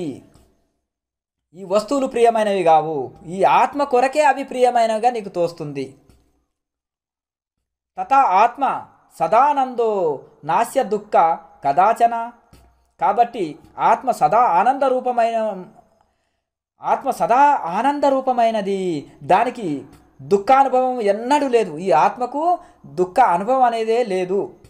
కావుననే సుషుప్తి అందు విషయములతోడ సంబంధము లేకున్నను ఆత్మ ఆనందముగా అనుభూతి చెందుతుంది. ఇప్పుడు మంచి చూస్తే ఆనందం అండి, తింటే ఆనందము, వింటే ఆనందము అని మనం జాగ్రత్త అవస్థలో మేలుకున్నప్పుడు అనుకుంటున్నాం అనుకో. మరి రాత్రిపూట గాఢ నిద్రలో మనం అక్కడ ఏం అనుభవిస్తలేం కదా, సుఖంగా పండుకుంటున్నాం కదా, చాలా సుఖంగా ఉన్నాం కదా అక్కడ. మరి అప్పుడు ఏం అనుభవిస్తలేం కదా. అంటే ఆత్మ ఆనంద స్వరూపమే, ఆనందమే దాని స్వరూపం అని ఇక్కడ నిద్రలో ఏం అనుభవించకుండా ఆనందంగా ఉన్నామంటే ఆనందమే దాని స్వరూపము అని ఇక్కడ మనకు అర్థమవుతుంది. నిద్రలో ఏం అనుభవించకుండా ఆత్మానందం అనుభూతి పొందుతుంటాం.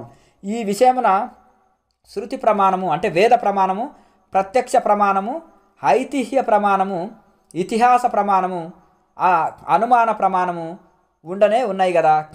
ఇవన్నీ కూడా మనం శృతి ప్రమాణం అంటే వేదం చెప్పిన ఆనందమే నీ స్వరూపం అని చెప్తుంది. ఆ వేద ప్రమాణం వచ్చే ప్రత్యక్ష ప్రమాణం అంటే నిద్రలో మనం ప్రత్యక్షంగా అనుభవిస్తున్నాం, ప్రత్యక్ష ప్రమాణము.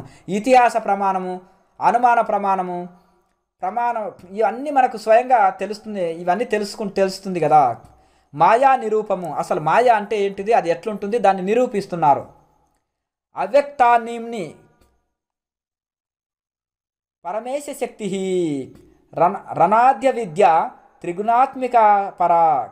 అయితే అవ్యక్తము అనే పేరుతో వ్యవహరించబడుచు త్రిగుణాత్మకమై అనాది అవిద్య పరమేశ్వరుని పరాశక్తి ఏది కలదో అది ఏ మాయ. అసలు మాయ అంటే ఏంటంటే అవ్యక్తము అనే పేరుతో, అంటే అది కనిపించకుండా ఉంది, అది అవ్యక్తం కనిపించకుండా ఉండి, కనిపించదు, మాయ అనేది కనిపించదు అనేది వ్యవహారంలో ఉంది. ఆ వ్యవహరించబడి తమోగుణం, రజోగుణం, సత్వగుణము అని 3 గుణాలతో కూడినదై అనాది, అది ఇప్పుడు అప్పుడు అని చెప్పకుండా అనాది అయి అవిద్య అయి, అంటే అజ్ఞానం చే కప్పబడి పరమేశ్వరునికి పరాశక్తి, పరమేశ్వరుడికి మళ్ళీ పరాశక్తి అని, శక్తి అని పిలువబడేది ఏది కలదో అదే మాయ. ఎంత చక్కగా వర్ణించారు చూడండి. మాయ యొక్క పరమేశ్వరుని యొక్క పరాశక్తి, అది పరమేశ్వరుని యొక్క పరాశక్తియే ఏది గలదో అది ఏ మాయ. ఆ శక్తియే మాయ. శక్తి అంటే అమ్మవారే మాయ అంటారు కదా. ఇది దాని వలననే ఈ జగత్తు అంతయు ఆవిర్భవించింది. ఆ మాయ చేతనే ఈ జగత్తంతా ఏర్పడ్డది. తెలుసుకుంటే అంతా ఒట్టిదే మాయ, లేనిదే మాయ. మా అంటే ఉంది, యా అంటే లేదు, అది ఎక్కడ అర్థం కాందే మాయ. కనుక ఈ యొక్క జగతంతా నిండి ఉంటుంది ఆ మాయాశక్తియే. ఈ మాయతోటి ఈ జగతంతా ఏర్పడ్డది. తిరిగి పరమేశ్వరుని నుంచి ఈ మాయ ద్వారానే జగత్ ఏర్పడ్డది. తిరిగి ఈ మాయ అంతా మళ్ళీ పరమేశ్వరులోనే లయమైపోతుంది. బుద్ధిమంతులైన వాళ్ళు దీని కార్యమును బట్టి దీనిని అనుమానించి గుర్తించగలరు. ఇది మాయా కార్యము, ఈ జగత్ అంతా కూడా ఈ 3 గుణాలు మాయా కార్యము, ఈ శరీరం మాయా కార్యము, ఈ యొక్క అరిషడ్ వర్గాలు మాయా కార్యము, ఈ ప్రపంచం అంతా మాయా కార్యము అని గుర్తించి విచారణ చేత ఈ యొక్క కార్యకారణ సంబంధాలని తెలుసుకోవాలి. దీని కార్యమును బట్టి దీనిని అనుమానించి గుర్తించాలి. ఆ మాయా కార్యము ఈ ప్రపంచాన్ని బట్టి, మాయా కార్యం కాదు ఈ ప్రపంచము, ఈ మాయా కార్యాన్ని బట్టి దీనిని అనుమానించి గుర్తించాలి. సన్నాప్యు భయాత్మికానో, అయితే అది సత్తును కాదు, అసత్తును కాదు. సత్తు అసత్తులు రెండును కాదు. అది సత్తు అంటే ఉందా అంటే ఉన్నది కాదు. అసత్తు అంటే లేంది మాయ లేదు అందమా, అది లేంది కాదు. సత్తు అసత్తులు రెండును కాదు. ఉంది అనడానికి లేదు, లేంది అనడానికి లేదు. ఆ ఉంది లేదు అనడానికి లేదు. సత్తు అసత్తు రెండు కాదు. అది ఉంది లేదు అనేది రెండు కాదు అంటున్నారు ఇక్కడ. కనుక భిన్నమైనదియు కాదు. అయితే సత్తు అసత్తులు రెండును కాదు, భిన్నమైనది కూడా కాదు. అంటే అదేదో మనం ప్రత్యేకంగా ఉందా అనడానికి కూడా లేదు. భిన్నమైనదియును కాదు, భిన్నము అభిన్నము రెండును అయినది కాదు. అది భిన్నము ఉందా అభిన్నంగా ఉందా అనేది కూడా ఆ రెండును కూడా కాదు. అది సంఘహితమైనది కాదు, సంఘరహితమైనది కాదు. అంటే సంఘంతో కూడుకున్నది కాదు, సంఘంతో కూడుకోనిది కాదు. సంఘంతో కలిసింది కాదు, సంఘంతో కలవనిది కాదు. అది అదియు ఇదియు రెండును అయినదియు కాదు. అది అందమా ఇది అందమా అది రెండును కాదు. అది పరమ అద్భుతమైనది, అనిర్వచనమైనది, ఇట్టిది అట్టిదని చెప్పనలవి కానిది.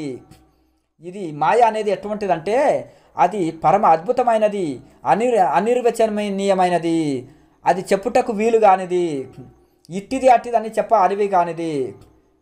ఆ మాయని ఎంత వర్ణించారు చూడండి. శుద్ధ ద్వయ బ్రహ్మ విబోధశాన్య సర్వభ్రమో రజ్జు వివేకతో యథా. అయితే ఇది ఎంత మనము త్రాటిని చూసి సర్పం అనుకుంటాము, తాడును చూసి ఎప్పుడు మసక చీకట్లో. మరి అసలు చీకట్లో అది ఏది కనిపించదు మనకు. పగళ్ళు ఇది తాడని కనిపిస్తుంది, పామని కనిపించదు. అలాగే మసక చీకట్లో అజ్ఞాన స్థితిలో పూర్ణ జ్ఞానంగా అంటే మసక మసక చీకట్లో మనకు అది కనిపిస్తుంది కదా, చీకట్లో తాడును చూసి పాము అనుకున్నాం. అది టార్చ్ లైట్ చేత, జ్ఞానం చేత ఇది తాడు కాదు పామని, పాము కాదు తాడని తెలుసుకుంటాం కదా. అలాగే అయితే ఈ తాడును చూసి పాము అనే భ్రమ ఏదైతే ఉందో, భ్రమించి సందర్భం అందు అది సర్పంగా, అది పాము కాదు. ఆ సందర్భంలో మనం తాడుని చూసి పాము అనుకున్నాం, కానీ అది మాత్రం పాము కాదు. తాడు అన్న పరిజ్ఞానం కలిగిన తోడనే ముందు కలిగిన ఆ భ్రాంతి అంతా పోయి, మనకు అంత భ్రాంతి అంతా పోయి ఆ భయం అంతా పోతుంది కదా. ఇది పాము అనుకుంటాము, కొద్దిసేపు క్షణకాలం భయపడతాం తాడును చూసి. అది లైట్ వేసి చూసి చక్కగా ఇది తాడు కాదు, ఇది పాము కాదు, తాడు అని తెలుసుకున్నప్పుడు మనం అంతవరకు పొందిన భ్రాంతి, అలాగే మనం భయము అంతా అట్లే వెంటనే పోతుంది. అట్లే అద్వయము విశుద్ధమైన బ్రహ్మ పదార్థం యొక్క పరిజ్ఞానము కలుగుతుందో ఆ మహామాయ తొలగిపోతుంది. అయితే ఈ శరీరం కాదు, నేను ఆత్మస్వరూపంనే, ఆత్మ అన్ని కాళ్ళల్లో ఉంది, శరీరంలో రాకముందుంది, శరీరంలోకి వచ్చినాక ఉంది, శరీరం వదిలినాక కూడా ఉంటుంది. అది దాని దుఃఖం లేదు, ఆనంద స్వరూపము, అది సత్యమైంది, నిత్యమైంది, అనంతమైంది, నిరాకారమైంది, నిర్గుణమైంది అని ఇట్లా స్వయం అనుభవం ఎప్పుడైతే కలుగుతుందో, ఆత్మ సాధన ద్వారా ఆత్మ అనుభవంలోకి తెచ్చుకుంటాము. ఆత్మ ధ్యానం ద్వారా విచారణ ద్వారా సాధన ద్వారా ఈ ఆత్మను ఎప్పుడైతే అనుభవంలోకి తెచ్చుకుంటామో, ఆత్మానుభూతి పొందుతామో, అప్పుడు ఏమవుతుంటుందయ్యా అంటే ఈ బ్రహ్మ పదార్థం యొక్క పరిజ్ఞానం వలన, అనుభవం వలన, ఆ అనుభవం కలిగిన తోడనే ఏమవుతుందంటే ఆ మహామాయ తొలగిపోతుంది. ఈ లైట్ వేసినప్పుడు తాడును చూసి పాము అని భయపడిన వాళ్ళము లైట్ వేసి, టార్చ్ లైట్ వేసి ఇది పాము కాదు తాడని ఈ లైట్ వెలుతురులో తెలుసుకుంటాం కదా. ఈ లైట్ వెలుతురులో ఇది పాము కాదని తాడని తెలుసుకున్నప్పుడు గతంలో మనం పొందిన భయము, దుఃఖము, అంత భయం అంతా పోయి వెంటనే మనం ఆశ్చర్యపోతాం కదా. అలాగే ఇన్ని రోజులు మనల్ని మాయ బాధించింది, ఇది పీడించింది, దుఃఖించింది అని ఇన్ని రోజులు పడిన భయము, దుఃఖము, ఈ అన్నీ కూడా ఈ శరీరం నాది, భార్య బిడ్డలు నాది, ఆస్తిపాస్తులు నాది, ఈ ప్రపంచము ఎప్పటికీ ఇలాగే ఉంటుంది, ఈ శరీరం ఎప్పటికి ఇక్కడే ఇలాగే ఉంటుంది, నేనే శరీరం అనే దీని వలన సుఖము, దుఃఖము ఇవన్నీ అనుభవించినాం కదా. ఇది సాధన వలన బ్రహ్మజ్ఞానము పొంది తెలుసుకున్న తర్వాత ఈ టార్చ్ లైట్ ద్వారా ఈ తాడు కాదు, పాము కాదు, తాడని తెలుసుకున్నట్టుగా ఇది కూడా ఇది నేను ఈ శరీరం కాదు, ఇంద్రియాలు కాదు, ఇవి నాకే బంధాలు లేవు అని నేను ఆత్మస్వరూపమే అని తెలుసుకున్నప్పుడు ఈ మాయ ఎంబడే తొలగిపోతుంది. ఈ పాము అనే భ్రమ టార్చ్ లైట్ వెలుతురులో తొలగినట్టుగా ఈ ఇంద్రియాలు, శరీరం నేనే అనే ఈ మాయా భ్రమ కూడా వెంటనే ఆత్మజ్ఞానంతో తొలగిపోతుంది. దానికి తమ కార్యములు మూలమున ప్రసిద్ధిగన్న 3 గుణములు ఉన్నవి. సత్వము, రజస్సు, తమస్సు అనే ఈ 3 గుణాలు ఉన్నాయి. ఈ 3 గుణాలు వాటి పనులు అవి చేస్తుంటాయి కదా. ఆ 3 గుణాల గురించి మరి తెలుసుకుందాము. అయితే రజోగుణం ఏం చేస్తుందంటే విక్షేప శక్తి రజః క్రియాత్మిక, క్రియారూపమైన విక్షేప శక్తి రజోగుణము సంబంధించినది. దాని వలనే సనాతన కాలం నుండి సమస్త క్రిములను సాగుచూ వచ్చుచున్నవి. దాని చేతనే అంటే ఎన్నో కాలాల నుంచి కూడా దాంతో అన్ని పనులు సాగుతున్నాయి.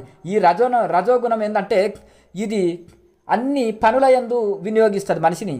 ఈ రజోగుణం పెరిగే కొద్దీ కర్మల యందు తగులుకుంటాడు, కర్మల యందు ఆసక్తి కలుగుతాడు, అలాగే పేరు ప్రతిష్టల కోసం ప్రాకులాడతాడు. అందులో ఇంకా ఈ కర్మల యందు 24 గంటల కర్మలనందు తగులుకొని ఆ కర్మల వలనే క్రియలను ఈ పనులు సాగిస్తాడు. దాని వలనే రాగాదులు, ఇక మోహము కలుగుతుంది, రాగము, ఇది నాది నాది నాది నాది అనుకోకపోతే ఏ కార్యం ఏ కర్మ చేయలేడు. రజోగుణంలో ఉన్నవాడు ఇది నాది అనుకోకపోతే ఏ పని చేయలేడు. ఇక నాది అనుకుంటాడు కాబట్టి ఈ రాగము చేత ఇంకా ఒకే తెగ కర్మలు చేసేస్తుంటాడు. 24 గంటలు ఇక తిండి మీద ధ్యాస లేదు, ప్రపంచం మీద ధ్యాస లేదు, ఇంకా భార్య బిడ్డల మీద ధ్యాస లేదు. వాడికి ఎప్పుడుగా కర్మల యందు 24 గంటలు చేస్తూనే ఉంటాడు. ఆ రాగము చేతనే దుఃఖములు కలుగుతాయి, దాంతో మనోవికారాలు కలుగుతాయి. ఈ రాగం వలన ఏంటంటే ఒకసారి లాభం వస్తుంది, కర్మ చేసినప్పుడు ఒకసారి నష్టం కలుగుతుంది. లాభం వచ్చినప్పుడు పొంగిపోతాడు, నష్టం వచ్చినప్పుడు కుంగిపోతాడు. ఈ కర్మ వలన రాగం ఉంటేనే కర్మ చేస్తున్నాడు. కర్మ వలన సుఖ దుఃఖాలు ఉన్నాయి. ఈ సుఖ దుఃఖాల వలన మనోవికారాలు కలుగుతున్నాయి, మనసులో వికారాలు కలుగుతున్నాయి. అట్లనమాట. కామక్రోధో లోభ దంభాద్యసూయ. మళ్ళీ అప్పుడు ఏం చేస్తారంటే నీ కర్మకి ఎవరైనా అడ్డు తగిలిందనుకో వాళ్ళ మీద క్రోధం కలుగుతుంది. ఈ కామం ఉంటుంది, ఆ కామం చేత కర్మలు చేస్తాం. ఈ కర్మలకు ఎవరన్నా అడ్డు తగిలితే క్రోధం కలుగుతుంది. ఈ యొక్క నువ్వు సంపాదించుకున్నది ఎవరన్నా దాన్ని ఇట్లా టచ్ చేశారనుకో, దాన్ని తీసుకోవడానికి ఎవరన్నా అడిగారనుకో నీకు లోభం కలుగుతుంది. ఆ లోభం చేత ఎవరు అడిగినా ఇవ్వవు, ఎవరన్నా ఎవరికి ఇవ్వవు అనమాట లోభము. దాని తర్వాత దంభము, నేను ఇంత సంపాదించినా నాకు ఇంత ఉంది అనేది. దాంతో నీకంటే ఇంకెవరికన్నా ఎక్కువ ఉంటే దాంతో అసూయ చెందుతావు. ఏదైనా మంచి గుణాలున్నా, మంచి సంపద ఉన్నా, నీకంటే ఎక్కువ గుణాలున్నా, నీకంటే ఎక్కువ సంపద ఉన్నా అసూయ చెందుతావు. ఈ అంత సంపదలను చూసుకొని అహంకరిస్తావు. ఈర్ష్య పెరుగుతుంది, మత్సర్యం పెరుగుతుంది, అరిషడ్ వర్గాలు పెరుగుతాయి. మొదలైన ఘోర లక్షణములు అన్నీ రజోగుణ యొక్క ధర్మములు, ఈ రజోగుణం చేసే కార్యాలు. ఈ రజోగుణముల మూలమునే జీవుడు కర్మలలో తగులుకొని ఎప్పుడు కర్మలలోనే ఇంకా తగులుకొని ఉంటాడు. జీవునకు ఈ రజోగుణమే బంధహేతువు, బంధం అవుతుంది జీవులకు. ఇక తమో గుణాన్ని చెప్తున్నారు. తమో గుణము ఏషా వృత్తిర్నామ తమోగుణస్య శక్తిర్యా వ్యస్త వభాసతే అన్యత. అయితే ఇక తమోగుణ లక్ష్యం ఒక వస్తువుని మరొక వస్తువుగా ప్రతీతమగుట. నీకు నలుపును చూస్తే తెలుపు కనిపించినట్టు, అలాగే మంచి వస్తువులనేమో చెడ్డ వస్తువు కనిపించినట్టు. అలా నీకు ఆరోగ్యం ఇచ్చే పదార్థాలు తినబయ్యా అంటే అవి తినవు. ఈ చద్దివి, పాసిపోయినవి, ఇవి అవి ఆరోగ్యాన్ని పాడు చేసేటి దాంట్లోనే రుచి కలుగుతుంది. మధుమాంసాలలోనే నీకు రుచి కనిపిస్తుంది. అలాగే దుర్వాసనతో కూడుకున్నవి, కుళ్ళిపోయినవి, ఇవి అవి మధుమాంసాల ఎందు కానీ కుళ్ళిపోయినవి, సారహీనమైనవే నీకు ఆసక్తి కలుగుతుంది. వీళ్ళకి తినుటకి ఇష్టపడతారు. అంటే మంచి దాంట్లోనో చెడు కనిపిస్తుంది, చెడు దాంట్లోనేమో మంచి కనిపిస్తుంది. జ్ఞానమేమో అజ్ఞానంలాగా కనిపిస్తుంది, అజ్ఞానమేమో జ్ఞానంలాగా కనిపిస్తుంది. రోగం వచ్చిన వాడికి అంత చేదుగుంటుంది నోరు. తీపి పదార్థాలు ఇచ్చినా, లడ్డు ఇచ్చినా, తిరుపతి లడ్డు ఇచ్చినా చేదు కనిపిస్తుంది. ఎందుకు? నాలుక దోషం.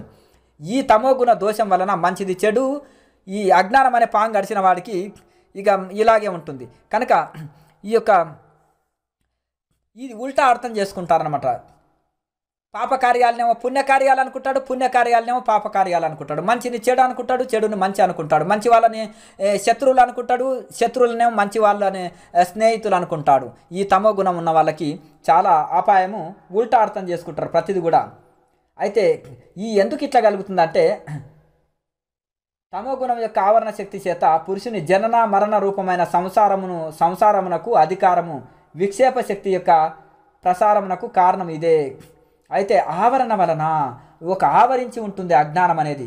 ఆ అజ్ఞానం ఆవరించి వలన తమో గుణం వలన ఈ యొక్క వస్తువు అయితే ఒకదాన్ని ఇంకొకలాగా అనుకుంటాడు. ఒక వస్తువు మరి ఒక వస్తువుగా కనిపిస్తుంది ఈ అజ్ఞాన ఆవరణం చేత. ప్రజ్ఞావానపి పండితోపి చతుర్యో పెద్దంత సూక్ష్మార్థ దృక్కు. ఎంతటి బుద్ధిమంతుడైనను, ఎంతటి పండితుడైనను, ఎంతటి చతురుడైనను, ఎంతటి సూక్ష్మార్థ గ్రహణ సామర్థ్యం గలవాడైనను తమో గుణగ్రస్తుడైన అనుకో. ఎవరికైనా పాంగ్ అరిస్తే ఏముంటుంది? విషము బాధిస్తుంది. అలాగే రోగం ఉంటే ఎవరికి రోగం ఉన్నా పాయసం పోసినా చేదుగా అనిపిస్తుంది. నాలుకలో దోషము, పాయసంలో దోషం కాదు. అలాగే ఈ ప్రపంచంలో కూడా దోషముతో కూడుకున్నవే కనిపిస్తాయి. మంచిది చెడ్డగా, చెడ్డది మంచిగా కనిపిస్తుంది. మోక్షమేమో బంధంగా కనిపిస్తుంది, బంధమేమో మోక్షంగా కనిపిస్తుంది. మంచి వాళ్ళేమో చెడ్డ వాళ్ళలాగా, చెడ్డ వాళ్ళదేమో మంచి వాళ్ళలా కనిపిస్తాయి. మంచి కార్యాలేమో చెడుగా కనిపిస్తాయి, చెడు కార్యాలేమో మంచిగా కనిపిస్తాయి. ఎంతటి పండితుడు కానీ, ఎంతటి గొప్పవాడికైనా ఈ తమో గుణం ఉంటే ఇంకా ఇట్లా ఉల్టా అర్థం చేసుకుంటాడు, ఇక చాలా నష్టపోతాడని ఇక్కడ ఆచార్యుల వారు చెప్తున్నారు. పురుషుడు ఒక వస్తువును చూసి దాని యందు తాను భ్రాంతిచే కల్పించుకునే వస్తువునే సత్యమని తలుస్తాడు. ఒక వస్తువుని చూస్తాడనుకో, ఇది నీకు హాని చేస్తుంది అనుకుంటాడు. అది నీకు ఆరోగ్యం చేసేదేమో హాని చూసి హాని చేసేదానికా కనిపిస్తుంది. అతనికి ఏదైనా రివర్స్ గేర్, ఉల్టా అర్థమవుతుంది, ఉల్టా అనుకుంటాడు, ఊహించుకుంటాడు. ఊహాగానంలో ఇక ఇది తను గ్రహించలేడు, ఒకరు చెప్పింది వినడు. గురువులు చెప్పింది అర్థం చేసుకోలేడు, ఒకరు బుద్ధిమంతులు గొప్పవాళ్ళు చెప్పింది అర్థం చేసుకోలేడు, తనకేమో స్వయంగా బుద్ధి లేదు, ఇతరులు చెప్పిందా వినడు, వాళ్ళని ఏమంటాడు మూర్ఖుడు అంటారు, తమో గుణస్తుడు అంటాడు. అంటే తను ఒకరు చెప్పింది వినడు, తనకా తెలియదు. అట్టి మూర్ఖత్వంతో ఈ తమో గుణంలో తనకు తెలిసిందే నిజం అనుకుంటాడు, ఉల్టా అర్థం చేసుకుంటాడు, దాని గుణమునే ఆశ్రయించును. కానీ నాయన ఇది కాదు సత్యము అన్న అది అసత్యాన్ని సత్యం అనుకుంటాడు, సత్యాన్ని అసత్యం అనుకుంటాడు. ఎన్ని విధముల బోధించినా అతడు చెవిన పెట్టడు. ఇది సత్యం కాదు అని ఎన్నిసార్లు బోధించినా అది చెవుననే పెట్టడు. ఈ యొక్క నువ్వెంత మంచిగా బోధించినా ఇది సత్యం కాదు, ఇది అసత్యం అంటే అది సత్యాన్ని అసత్యంగా, అసత్యాన్ని సత్యంగా అనుకుంటాడు. ఎవరు ఎన్ని చెప్పినా కానీ నువ్వు తల పగలు కొట్టుకున్నా కానీ అసలు విననుగాక వినడు. ఇది సత్యము కాదు, ఇది చేయకూడదు, ఇది మంచిది కాదు అన్నా కానీ అది చేసే తీరుతాడు. ఎందుకు? ఆ సత్యం కాదు అన్నదే అతనికి సత్యంగా తోస్తుంది కాబట్టి చేస్తున్నాడు. అయితే దురంతరమైన ఈ తమో గుణ సంబంధించిన ఈ మహత్తరమైన ఆవరణ శక్తి, ఈ మాయ యొక్క ప్రభావం ఎంత గొప్పది కదా అని ఆచార్యుల వారు దీన్ని ఇట్లా వర్ణిస్తున్నారు. అభావన వా విపరీత భావన అసంభవాన విప్రతిపత్తిరస్యా. అభావన, విపరీత భావన, అసంభావన అనేది 3 ఉంటాయి. అభావన, విపరీత భావన, అసంభావన, దాని విప్రతిపత్తి అనునవి ఈ తమో గుణం యొక్క శక్తులు. ఇవి ఈ గుణం యొక్క ఆవరణ శక్తితో సంబంధం గల పురుషుని విడిచిపెట్టగలవు. విక్షేప శక్తి కూడి అతన్ని నిరంతరం ఒకంత కూడా నిలకడగలగనియవు, ఎప్పుడు చెలింపజేస్తాయి. ఒక్క క్షణం కూడా అతన్ని ఇది అంటారు. అయితే ఒక్క క్షణం కూడా అతన్ని ప్రశాంతంగా ఉండనియవు ఇవన్నీ. అయితే అభావం అంటే ఏంటిది అసలు? ఇవి చెప్పిండుగా తమో గుణస్తులకి ఈ లక్షణాలు. బ్రహ్మము లేదు అనుభావము కలిగించున్నది అభావము. అసలు భగవంతుడు అనేవాడే లేడు అనేది ఈ యొక్క అభావము. ఏ భావము? అభావము. భావము ఏదో ఒక భావం కలిగి ఉంటాడు అనుకో, దానికి ఆపోజిట్ అభావము. అంటే భగవంతుడు ఉన్నాడనే భావం మనకు కలిగిందనుకో, భగవంతుడు ఉన్నాడనేది భావము, భగవంతుడు లేదనేది అభావము. అంటే దాని వ్యతిరేకం అనమాట. అయితే అభావము అంటే ఇక్కడ ఏంటంటే భగవంతుడు లేడు అనేది అభావము, నేను శరీరమును అనుభావము విపరీత భావం. ఇది ఆత్మ నేను కాదు, నేను శరీరము నేనే శరీరం అనేది ఇది విపరీత భావన, విపరీతార్థం కదా. ఇప్పుడు అంటే ఒకటి చూసి ఇంకొకలాగా భావించడము, ఎండమావులను చూసి నీళ్ళలాగా అనుకోవడము, అలాగే కుందేలుకు చెవులను చూసి కొమ్ములు అనుకోవడము, ముత్తెపు చిప్పలో చూసి ముత్తె చిప్ప మెరుస్తుంటే అది వెండి అనుకోవడము, ఇట్లా విపరీత భావన అనమాట. నేనే శరీరం అనుకోవడము విపరీత భావన. ఏదైతే ఉన్నది అనుటలో కలుగు సందేహ వృత్తియే అసంభావము. ఆడ ఏదో ఉంది అంటే వ్యతిరేకంగా. ఇప్పుడు ఈ శరీరం నేనే అనుకుంటున్నాడు, నలుపును చూసి తెలుపు అనుకోవడము, పుణ్యం చూసి పాపం అనుకోవడము. అయితే భగవంతుడు లేడు అనుకోవడమేమో అభావం అంటారు. అలాగే ఈ యొక్క శరీరము లేనిది శరీరాన్ని ఉన్నదిగా భావించి ఇక నేనే శరీరం అనుకుంటాడు. నలుపును చూసి తెలుపు, పుణ్యం చూసి పాపము, సత్యమును చూసి అసత్యం అనుకునేదేమో ఇక విపరీత భావం అంటారు. ఇక అలాగే విపరీత భావం అంటారు అని కలుగుతుంది. లేదా అయితే అవునా కాదా అనేది సందేహ వృత్తియే అసంభావన అంటారు. ఇది అవునో కాదో అనేది సందేహ వృత్తి. అంటే కుందేలు పోతుంది, దాని కొమ్ములను చూసి కొమ్ములు అనుకుంటాడు, చెవులను చూసి దాన్ని. అలాగే అతను ముత్తెపు చిప్పలో మెరిసెను చూసి వెండి అనుకుంటాడు. అంటే అక్కడ అసంభావన చేస్తాడనమాట. సందేహ వృత్తియే ఇదేమో అని అనుకుంటాడు. అట్లా అన్నట్టు సంశయ వృత్తియే విప్రపత్తి అంటాడు. ప్రపంచంలో వ్యవహారమే మాయ యొక్క విక్షేప శక్తి. అట్లా ఈ యొక్క మాయ యొక్క విక్షేప శక్తి చేతనే ఈ ప్రపంచంలో ఇక అంతా ఈ విధంగా భ్రమించి ఒకదాన్ని ఒకలాగా అర్థం చేసుకుంటారు. అజ్ఞాన మలస్య జడత్వ నిద్ర ప్రమాద మూఢత్వ ముఖాస్త తమోగుణ. ముఖ స్తమో గుణ అంటే అజ్ఞానంతో నిండి ఉంటారు. ఆలస్యము, జడత్వము, నిద్ర, తమో గుణము, ప్రమాదాన్ని తెలుసుకోలేడు, అన్నీ ఇంకా మూఢత్వము, అజ్ఞానము మొదలగానే తమో గుణ లక్షణాలు. ఈ లక్షణాల చేతనే జనాలు ఏంటంటే మంచిది చెడ్డగా అనుకుంటారు, సత్యాన్ని అసత్యం అనుకుంటారు, మంచిదాన్ని చెడుగా చూస్తారు, చెడుదాన్ని మంచిది అనుకుంటారు, పుణ్యకార్యాన్ని పాపకార్యం అనుకుంటారు, పాపకార్యాన్ని పుణ్యకార్యం అంటారు. కొంతమంది పుణ్యకార్యం చేస్తుంటే కూడా నిందిస్తారు కదా, తమో గుణస్తులు అనమాట. మంచిని చేస్తుంటే కూడా వాళ్ళని నిందిస్తారు కదా, అది తమో గుణ లక్ష్యం. ఈ ప్రపంచంలో ఎక్కువ తమో గుణస్తులు ఉండడం వల్లనే మంచి కార్యాలు ఎవరైనా చేస్తుంటే వాళ్ళని దూషిస్తుంటారు, మంచి పనులు చేస్తుంటే ఎవరైనా దూషిస్తుంటారు. అలాగే మధుమాంసాలు తిని అవి పవిత్రమైన వస్తువులు అనుకుంటారు. పవిత్రమైన వస్తువులు పాలు, పెరుగు, పప్పు, అన్నము, కూరలు, శాకాహారం తినేటోళ్ళు వీళ్ళు మూర్ఖులు, అజ్ఞానులు అని అనుకుంటారు. మధుమాంసాలు తింటేనే వాళ్ళు ఇదే కరెక్ట్ భోజనం అనుకుంటారు, మానవ భోజనం అనుకుంటారు. ఇట్లా ఉల్టా అర్థం చేసుకొని ఈ అజ్ఞానము, నిద్ర, తమో గుణం, మూఢత్వము, అజ్ఞానము, జడత్వము, ఆలస్యము, ప్రమాదాన్ని కూడా తెలుసుకోలేరు. కనుక ఈ విధంగానే ఈ వెళ్ళదీస్తుంటారు. ఇవి తమో గుణ లక్షణాలు. ఈ లక్షణములు గల పురుషుడు అయితే ఏమి తెలుసుకోలేరు. ఈ గుణాలు ఉన్నవాళ్ళు, తమో గుణం ఉన్న వాళ్ళు ఏమి తెలుసుకోలేరు. అతడు నిద్ర మత్తులో మునిగి ఉంటాడు. తాగిన వాడు ఎప్పుడు మత్తులో ఉండి ఏం బట్టలు ఊసిపోయినా తెలియనట్టుగా వాడు ఒక అజ్ఞానం అనే మత్తులో ఉండి ఇక మంచి చెడులను ఏం తెలుసుకోడు. అతడు నిద్రమత్తుని వలె నిద్రమత్తులో ఉన్న వాని వలె, ఒక స్తంభం వలె, జడత్వం వలె, ఒక స్తంభం లాగా జడత్వం వలె వహించిన వాడ ఏమీ తెలుసుకోలేడు. ఇక సత్వగుణాన్ని చెప్పుకుంటున్నాము. ఇప్పుడు తమో గుణం చెప్పుకున్నాము, అయిపోయింది. ఇప్పుడు సత్వగుణం. సత్వం విశుద్ధం జలవత్త దాపి. అయితే ఏం చెప్తున్నా అంటే సత్వగుణము నీటి వలె శుద్ధమైన నీళ్ళు ఉంటాయి కదా, అది చాలా శుద్ధమైన నీళ్ళ లాంటిది. అయినను అది రజోగుణముతోనూ తమో గుణంతో కూడి పురుషుని సంసార బంధనకు కారణమవుతుంది. అప్పుడప్పుడు ఏం చేస్తుందంటే ఈ సత్వగుణం కూడా తమో గుణం, రజోగుణాన్ని ఎప్పుడైతే కూడి ఉంటుందో అది ఇంకా సంసారంలో బంధిస్తుంది. ఇది శుద్ధమైనది సత్వగుణం. ఇంకా నేను పుణ్యాత్ముని, నేను మంచి కార్యాలు చేస్తున్నా, నేను భక్తుని, నేను యోగిని అనే అభిమానంలో కూడా ఉంచుతుంది. ఈ సత్వగుణాన్ని కూడా దాటుకొని పోయి గుణాతీతుడు త్రైగుణ్యో విషయ వేద నిస్త్రైగుణ్యో భవార్జున. ఈ వేదాలు కూడా ఈ యొక్క త్రిగుణాల గురించే చెప్తున్నాయి.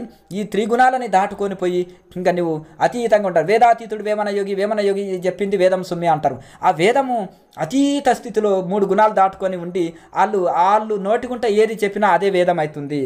కనుక ఈ యొక్క 3 గుణాలని కూడా ఇది ప్రతిబింబమైన ఆత్మబింబము సూర్యుని వలె సమస్త జడ పదార్థాలను ప్రకాశింపజేయుచుండును. ఇది సమస్త జడ పదార్థాలని ఇది ప్రకాశింపజేస్తుంది. మిశ్రస్య సత్వం భవతి ధర్మ. అమానిత్వాదులు, యమ నియమాలు, శ్రద్ధ, భక్తి, మోక్షం కావాలనే కోరిక, దైవీ సంపద, దైవభక్తి వీటిని విడనాడక ఇవి మిశ్రమమైన సత్వగుణముకు సంబంధించిన లక్షణములు. ఇవి ఏంటిదంటే ఇవి శ్రద్ధ, భక్తి, వైరాగ్యము, మోక్షం కావాలనే కోరిక ఇవన్నీ కలిగి ఉండి ఏవైతే ఉంటుందో ఇది మిశ్రమమైన సత్వగుణ లక్షణము. విశుద్ధ సత్వగుణ ప్రసాద స్వాత్మానుభూతి పరమా ప్రశాంతి ప్రసన్నత ఆత్మానుభవము పరమశాంతి తృప్తి ప్రహర్షము పరమాత్మయందు నిష్ట కలిగి యమ నియమాలు ఆచరించి ప్రాణాయామ చక్కగా ఆచరించి అలాగే వేదాంత విచారణ ఆచరించి నిరంతరం ఆత్మధ్యానములో నిమగ్నమై ఆత్మధ్యానములో మనోలయం చేయి వాళ్ళు నిష్ట కలిగి ఇవి విశుద్ధ సత్వగుణం యొక్క లక్షణములు. ఈ గుణం వలన ముముక్షత్వము నిత్యానందమును పొందగలరు. మోక్షం కావాలనే కోరికతోటి మనం పొందుతాము. ఇక లోకా సమస్త సుఖినో భవంతు. ఓం